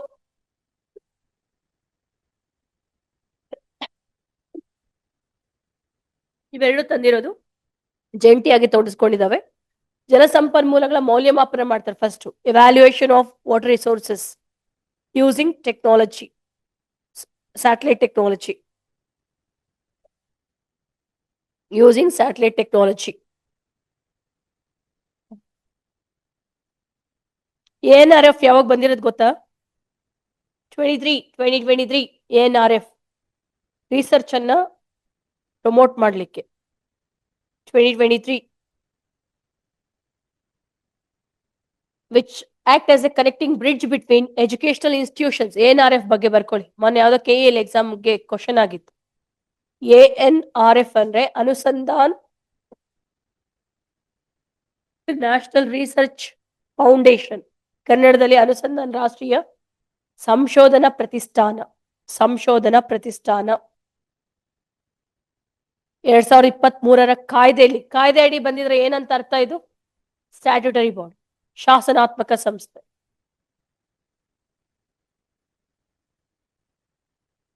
ಯಾರಿದ್ರೆ ಚೇರ್ಪರ್ಸನ್? PM. ಎಷ್ಟು ದುಡ್ಡಿಟ್ಟಿದ್ದಾರೆ ಇದರಲ್ಲಿ? 50 lakh crore, 50 ಲಕ್ಷ ಕೋಟಿಯನ್ನ NRF ಅಲ್ಲಿ ಇಟ್ಟಿರೋದು. 50 lakh crore reserving for research and development. So ಇನ್ನೊಂದು ಬರ್ಕೋಬೇಕು, ಇನ್ನೊಂದು line. It act as a connecting bridge between educational institutions and industries. ಕೈಗಾರಿಕೆಗಳು ಮತ್ತು ಶೈಕ್ಷಣಿಕ ಸಂಸ್ಥೆಗಳ ನಡುವೆ ಕೊಂಡಿಯಾಗಿ ಕೆಲಸ ಮಾಡುತ್ತೆ.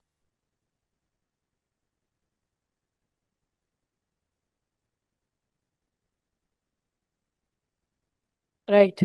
ನೆಕ್ಸ್ಟ್, ಲಾಸ್ಟ್ ಕ್ಲಾಸ್ ಅಲ್ಲಿ ನಾನು ನಿಮ್ಗೆ E85 ಅಂತ ಹೇಳಿದ್ದೆ. Do you remember E85? What is that E85? Ethanol ಅಂದ್ರೆ ಅರ್ಥ ಏನು? 85% ಎಥೆನಾಲ್, 15% ಪೆಟ್ರೋಲ್.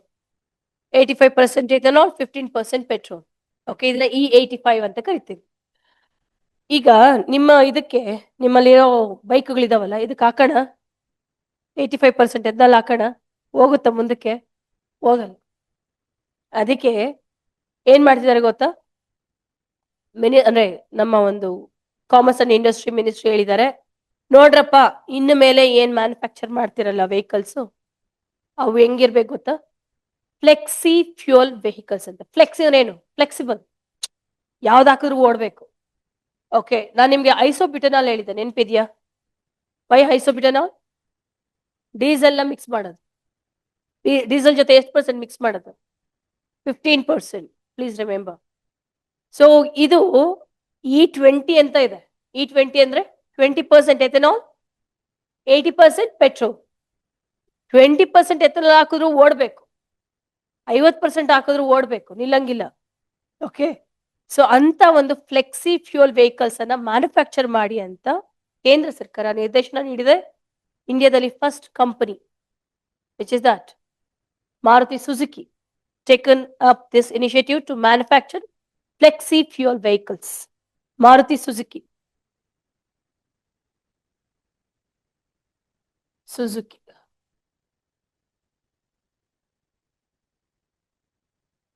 ಮಾರುತಿ ಸುಜುಕಿ ಸಂಸ್ಥೆಯು ಮೊಟ್ಟ ಮೊದಲ ಬಾರಿಗೆ ಫ್ಲೆಕ್ಸಿ ಫ್ಯೂಯಲ್ ವೆಹಿಕಲ್ ಅನ್ನ ಬಿಡುಗಡೆ ಮಾಡಿದ್ರು. ಅದಕ್ಕೆ ನಮ್ಮ ಸಚಿವರು ಕೂಡ ಕೈ ಜೋಡಿಸಿದ್ರು. ಯಾವ ಸಚಿವರಾಗಿರ್ತಾರೆ ಅವರು? ಇಂಧನ ಸಚಿವರು ಯಾರು? ಪೆಟ್ರೋಲಿಯಂ ಮತ್ತೆ natural gas, ministry of petroleum and natural gas. ಅವ್ರ ಜೊತೆ ಅವ್ರ ಹೆಸರೇನ್ ಬೇಡ, ಹರ್ದೀಪ್ ಸಿಂಗ್. ಸೊ ಅವ್ರ ಜೊತೆ ಇವರು ಮಾರುತಿ ಸುಜುಕಿ ಅವರು. Maruti Suzuki very important. Okay, ಈ ಫ್ಲೆಕ್ಸಿ ಫ್ಯೂಯಲ್ಸ್ ಅಲ್ಲಿ E20 ಇಂದ E100 ವರೆಗೆ ವಿಧವಾದ ಯಾವ ಕಾಂಬಿನೇಷನ್ ಅಲ್ಲಿ ಆದ್ರೂ ಹಾಕಿ ಓಡುತ್ತೆ.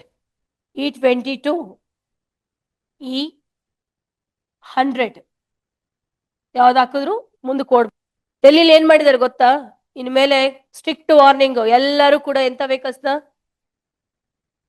ಎಲೆಕ್ಟ್ರಾನಿಕ್ ವೆಹಿಕಲ್ಸ್ ಮ್ಯಾಂಡೇಟ್ ಇವಾಗ ಕಡ್ಡಾಯ. ಯಾಕೆಂದ್ರೆ because off peak pollution. Okay, so ಹಾಗಾಗಿ ಈ ಫ್ಲೆಕ್ಸಿ ಫ್ಯೂಯಲ್ ಕನ್ನಡದಲ್ಲಿ ಬೇಕಾದ್ರೆ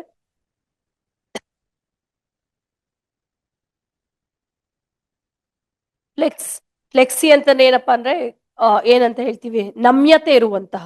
ನಮ್ಯತೆ ಅಂದ್ರೆ ಅಡ್ಜಸ್ಟ್ ಮಾಡ್ಕೊಳ್ಳೋಂಗೆ, ಯಾವ್ದು ಹಾಕರು, ಯಾವ ಇಂಧನ ಹಾಕರು ಓಡಂಗೆ, ಅದನ್ನ ಫ್ಲೆಕ್ಸಿ ಅಂತೀವಿ. ಬ್ರಾಕೆಟ್ ಅಲ್ಲಿ ಫ್ಲೆಕ್ಸಿಬಲ್ ಅಂತ ಹಾಕೊಳ್ಳಿ.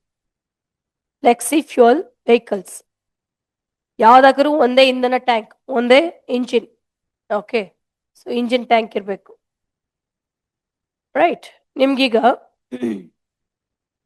ಇದಕ್ಕೆ ನೀತಿ ಆಯೋಗ ಮತ್ತೆ BIS ಸರ್ಟಿಫೈ ಮಾಡುತ್ತೆ.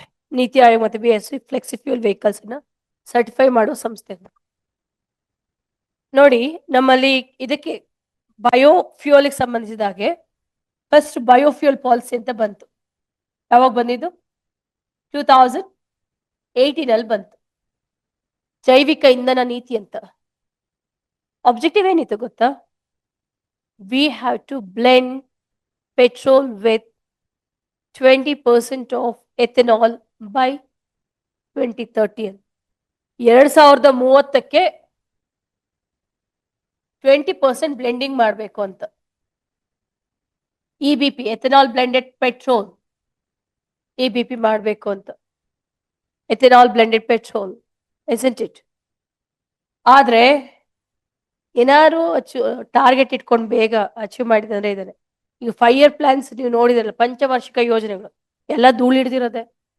ಯಾವಾಗೋ ಅಪರೂಪಕ್ಕೆ ಒಂದೊಂದು ಟಾರ್ಗೆಟ್ ಅನ್ನ ರೀಚ್ ಆಗಿರೋದು. ಬಟ್ ಫಾರ್ಚುನೇಟ್ಲಿ ನಾವು by 25-26 itself we achieved the target.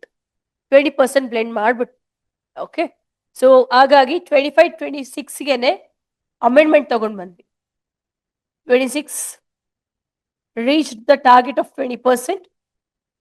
ಈಗ ಹೊಸದಾಗಿ E85, E100 ಈ ತರ ಫ್ಯೂಯಲ್ ವೆಹಿಕಲ್ಸ್ ಅನ್ನ ಡೆವಲಪ್ ಮಾಡ್ತಾ ಇದೀವಿ. Apart from this, what are the other initiatives? ಇದು KS ಪ್ರಿಲಿಮ್ಸ್ 2025 ಬಂದಿದೆ. ಜೈವಿಕ ಇಂಧನ. ನಿಮಗೆ ಕ್ವಶನ್ ಕೆಲವೊಂದು ಗ್ರೀನ್ ಏರಿಯಾಸ್ ಇರುತ್ತೆ ಅಥವಾ ಗ್ರೇ ಏರಿಯಾಸ್ ಅಂತ ಹೇಳ್ತೇವೆ. Example e vehicles, example bio ethanol, green hydrogen. Okay, ಇಂಥವುಗಳು ಯಾವುದೋ ಒಂದು ಪಿಕ್ ಮಾಡ್ತಾರೆ. ಯಾಕೆ ಅಂತಂದ್ರೆ ತುಂಬಾ ಪಾಪ್ಯುಲರೈಸ್ ಆಗಿದೆ.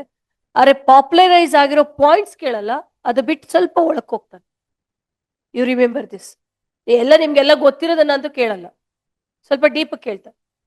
ಸೊ ಈ ಜೈವಿಕ ಇಂಧನ ಉತ್ಪಾದನೆಯನ್ನ ಹೆಚ್ಚಿಸ್ಲಿಕ್ಕೆ 3 ನೀತಿಗಳಿದಾವೆ. ಒಂದು, ಫಸ್ಟ್ ಒನ್ ಬಂದು PM Jeevan mission. PM Jeevan, PM Jeevan mission. ಎರಡನೇದು ಸತತ್ ಇನಿಷಿಯೇಟಿವ್.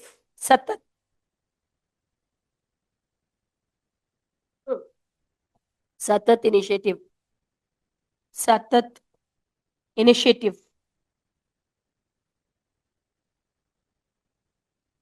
ಮೂರನೇದು ಗೋಬರ್ಧನ್ ಅಲ್ಲ, ಗೋಬರ್ಧನ್. ಇದು ಜೈವಿಕ ಇಂಧನನೇ. ಜೈವಿಕನ ಸಗಣಿಯಿಂದ ನಾವು ಮೀಥೇನ್ ಮಾಡ್ಕೋತಿಲ್ವಾ? ಸೊ ಗೋಬರ್ ಗ್ಯಾಸ್ ಅನ್ನಲ್ವೇನ್ರಿ, ಅದೇ ಗೋಬರ್ಧನ್. ದುಡ್ಡು ಕೊಡ್ತಾ ಇದ್ರು ಗೋಬರ್ ಗ್ಯಾಸ್ ಪ್ಲಾಂಟ್ ಹಾಕೊಂಡವ್ರಿಗೆ. ಗೋಬರ್ಧನ್ ಇವೆಲ್ಲ ಕೂಡ ಜೈವಿಕ ಇಂಧನವನ್ನ ಹೆಚ್ಚಿಸ್ಲಿಕ್ಕೆ ಇರುವಂತಹ ಯೋಜನೆಗಳು ಅಥವಾ ಕಾರ್ಯಕ್ರಮಗಳು.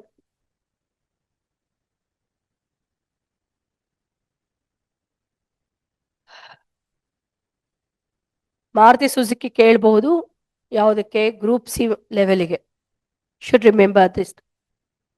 ಇದು KS ಲೆವೆಲ್ಗೆ. ಕೆಳಗಿನ ಯಾವ ಯೋಜನೆ ಅಂದ್ರೆ ಜೈವಿಕ ಇಂಧನವನ್ನ ಉತ್ತೇಜಿಸ್ಲಿಕ್ಕೆ ಕೆಳಗಿನ ಯಾವ ಯೋಜನೆ ಕೈಗೊಂಡಿರ್ಲಿಲ್ಲ ಅಂತ ಕೊಟ್ಬಿಟ್ಟು 3 ಕೊಟ್ಬಿಟ್ಟು 1 and 2 only, 1, 2, 3 only, 1 only, none of the above, ಈ ತರ ಆಪ್ಷನ್ಸ್ ಕೊಟ್ಟಿದ್ರು. ಓಕೆ, ನೋಡಿ ಇವಾಗ ನಾನು ಸೈನ್ಸ್ ಅಂಡ್ ಟೆಕ್ನಾಲಜಿ ಕೇಳಿರ್ತೀರಾ ಅಥವಾ ನಾನೇ ಹೇಳಿದ್ದೀನಿ ನಿಮ್ಗೆ ಎಷ್ಟೊಂದ್ ಸತಿ. ಏನು first generation, second generation, third generation, fourth ಹೇಳಿದಿನ ಇಲ್ಲ? ನೆನ್ಪಿದ್ಯಾ ಇಲ್ವಾ? ಫಸ್ಟ್ ಜನರೇಷನ್ ಎಥನಾಲ್ ಅನ್ನ ಯಾವ್ದ್ರಿಂದ ಪಡ್ಕೋತೀವಿ? ಮೊದಲನೇ ಪೀಳಿಗೆ ಎಥನಾಲ್ ಯಾವ್ದ್ರಿಂದ? ಫುಡ್ ಗ್ರೇನ್ಸ್, ಆಹಾರ ಧಾನ್ಯಗಳಿಂದ. ಓಕೆ, ಎಲ್ಲ ಅಕ್ಕಿ, ರಾಗಿ, ಜೋಳ, ಭತ್ತ, ಓಕೆ, ಕಬ್ಬು, ಸೊ ಆಮೇಲೆ ಗೆಣಸು, ಟೋಪಿಯಾಕ, ಎಲ್ಲ ಪೊಟ್ಯಾಟೊ, ಎಲ್ಲದರಿಂದ ಎಥನಾಲ್ ಬರುತ್ತೆ. ಗೊತ್ತಾ ನಿಮ್ಗೆ? ಇದು ಫಸ್ಟ್ ಜನರೇಷನ್.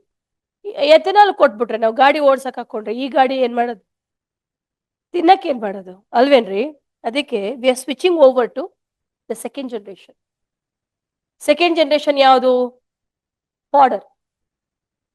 ಇದಿರುತ್ತಲ್ಲೇನಪ್ಪ, ನೀವು ನುಚ್ಚು ಅಂತ ಹೇಳ್ತೀವಲ್ಲ, ಗ್ರೇನ್ಸ್, ಬ್ರೋಕನ್ ಫುಡ್ ಗ್ರೇನ್ಸ್, ಕಡಲೆ ಬೀಜದ್ದು, ಮತ್ತೆ ಇವೆಲ್ಲ ಇರ್ತಾವಲ್ಲ, ಏನು ಅಕ್ಕಿ, ಗೋಧಿ ನುಚ್ಚು, ಇದೆಲ್ಲ ಇದಕ್ಕೆ ಕಳಿಸ್ತೀವಲ್ಲ ನಾವು, ಪಶು ಆಹಾರಕ್ಕೆ ಕಳಿಸ್ತೀವಲ್ಲ, ಅದನ್ನೆಲ್ಲ ತಗೊಂಡು ಎಥನಾಲ್ ಮಾಡ್ಕೊಳ್ಳೋದು.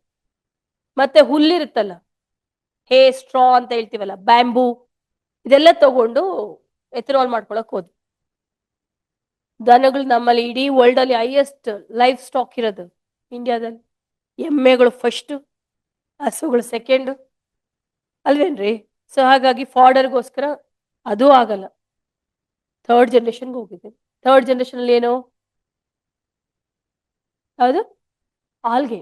ಸಮುದ್ರ ವಿಶಾಲ ಸಮುದ್ರ ಇದೆ, ಆಲ್ಗೆ ಬೆಳೆಸ್ಕೊಂಡ್ಬಿಡೋಣ, ಆಲ್ಗೆಯಿಂದ ತಗೊಳ್ಳೋಣ. ಏನ್ನ ಎಥೆನಾಲ್. ಆಲ್ಗೆ ಬೆಳೆಸ್ಕೊಂಡ್ಬಿಟ್ರೆ ಏನಾಗುತ್ತೆ? ಓಕೆ, ಎಲ್ಲ ಸನ್ರೈಸ್ ಅನ್ನ ಆಲ್ಗೆನೆ ತಗೊಂಡ್ರೆ ಕೆಳಗಡೆ ಇರೋ ಏನಾಗ್ಬೇಕು? Okay, penetration of sun rays will be prohibited so that the life inside the ocean or marine life will get affected. ಅದು ನೆಕ್ಸ್ಟ್ ಜೆನೆಟಿಕ್ ಇಂಜಿನಿಯರಿಂಗ್, ಕುಲಾಂತರಿ ತಂತ್ರಜ್ಞಾನದಿಂದ ಸೊ ಎಥೆನಾಲ್ ಅನ್ನ ಬಳಸ್ಕೊಂಡ್ರೆ ಉತ್ಪತ್ತಿ ಮಾಡೋಣ. 4 ಜನರೇಷನ್ ಇದೆ. ಓಕೆ, ನೆಕ್ಸ್ಟ್ ಒಂದು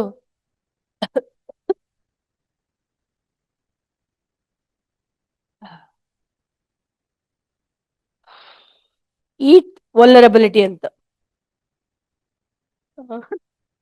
ಈಟ್ ವಲ್ನರಬಿಲಿಟಿ ಅಂದ್ರೆ ತಾಪಮಾನ ಹೆಚ್ಚಾಗಿರೋದು.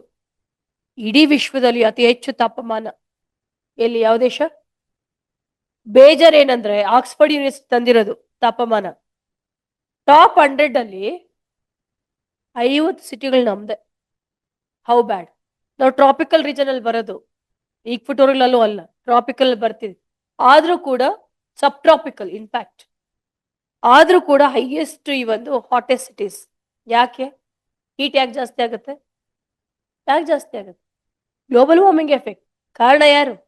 ನಾವು, we the people of India, isn't it? ಬರ್ಕೊಳ್ಳಿ. ಸೊ ಈ ಒಂದು heat vulnerability index, heat vulnerability list, ತಾಪಮಾನದ ಅಪಾಯಕ್ಕೆ ಒಳಗಾಗಿರುವ ದೇಶಗಳು, ಜಾಗತಿಕ ತಾಪಮಾನ.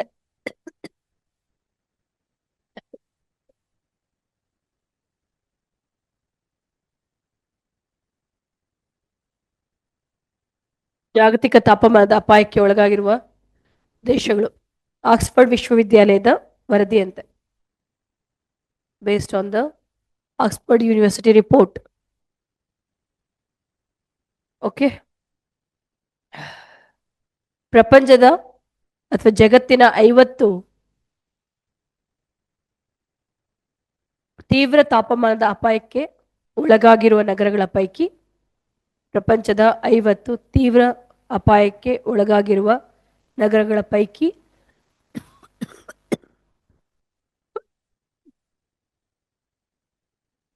ಭಾರತವು ಅತಿ ಹೆಚ್ಚು ನಗರಗಳನ್ನು ಹೊಂದಿದೆ.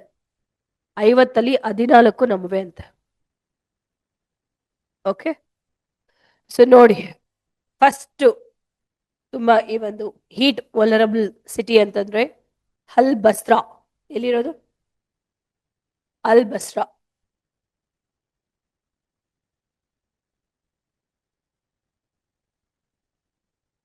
ಅಲ್ ಬಸ್ರಾ ಇರಾಕ್.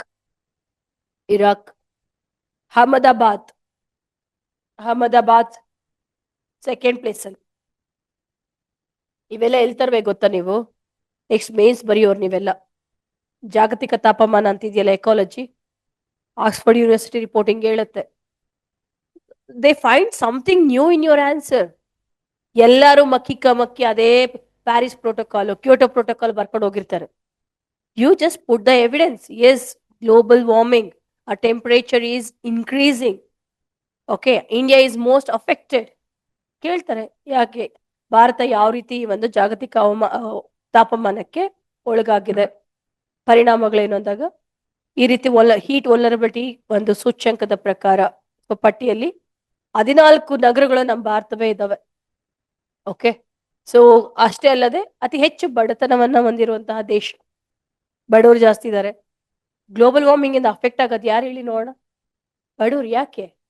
ಇವಾಗ ನಿಮ್ಗೆಲ್ಲ ಅಂದ್ರೆ ಅಟ್ಲೀಸ್ಟ್ ನಾವು ಮಿಡಲ್ ಕ್ಲಾಸ್, ರಿಚ್ ಪೀಪಲ್ಗೆ ಎ ಸಿಗಳಿದಾವೆ. ಓಕೆ, ಎ ಸಿ ಹೋಗಿ ಕೂತ್ಕೋತಾರೆ ಅಲ್ವಾ? ಸೊ ಅಥವಾ ಮಿಡಲ್ ಕ್ಲಾಸ್ ಅವರು ಫ್ಯಾನು ಅಥವಾ ಇದೇನೋ ಇಲ್ಲಿ ಕೂಲರ್ ಇಟ್ಕೋತಾರೆ. ಬಡವರು ಬಿಸಿಲಲ್ಲಿ ಇರಬೇಕು. Okay, so they are more vulnerable to the heat strokes. ಬಿಸಿಲಿಗೆ ಯಾಕೆ ಹೋಗ್ಬೇಕು ಮೇಡಮ್? ಅವರು ನೆಮ್ಮದಿಯಾಗಿ ಮನೇಲಿ ಇರ್ಬೋದಲ್ಲ. ಅಂದ್ರೆ ಹೊಟ್ಟೆ ಪಾಡ್ರಿ, ಕೂಲಿಗೆ ಹೋಗ್ಬೇಕು. ಕುಡಿಯೋ ನೀರಿಗೆ ಹಾಹಾಕಾರ ಬಂತಂದ್ರೆ ಮಿನರಲ್ ವಾಟರ್ ತಗೊಂಡು ಕುಡಿತಾರೆ ಯಾರು? ಶ್ರೀಮಂತರು. What about poor people? They cannot afford it. Okay, they are most affected. ಹಾಗಾಗಿ ಸೊ ಜಾಗತಿಕ ತಾಪಮಾನ ಇದೊಂದು ಗಂಭೀರ ವಿಷಯ. Every one has to take responsibility. Okay, so to combat this issue.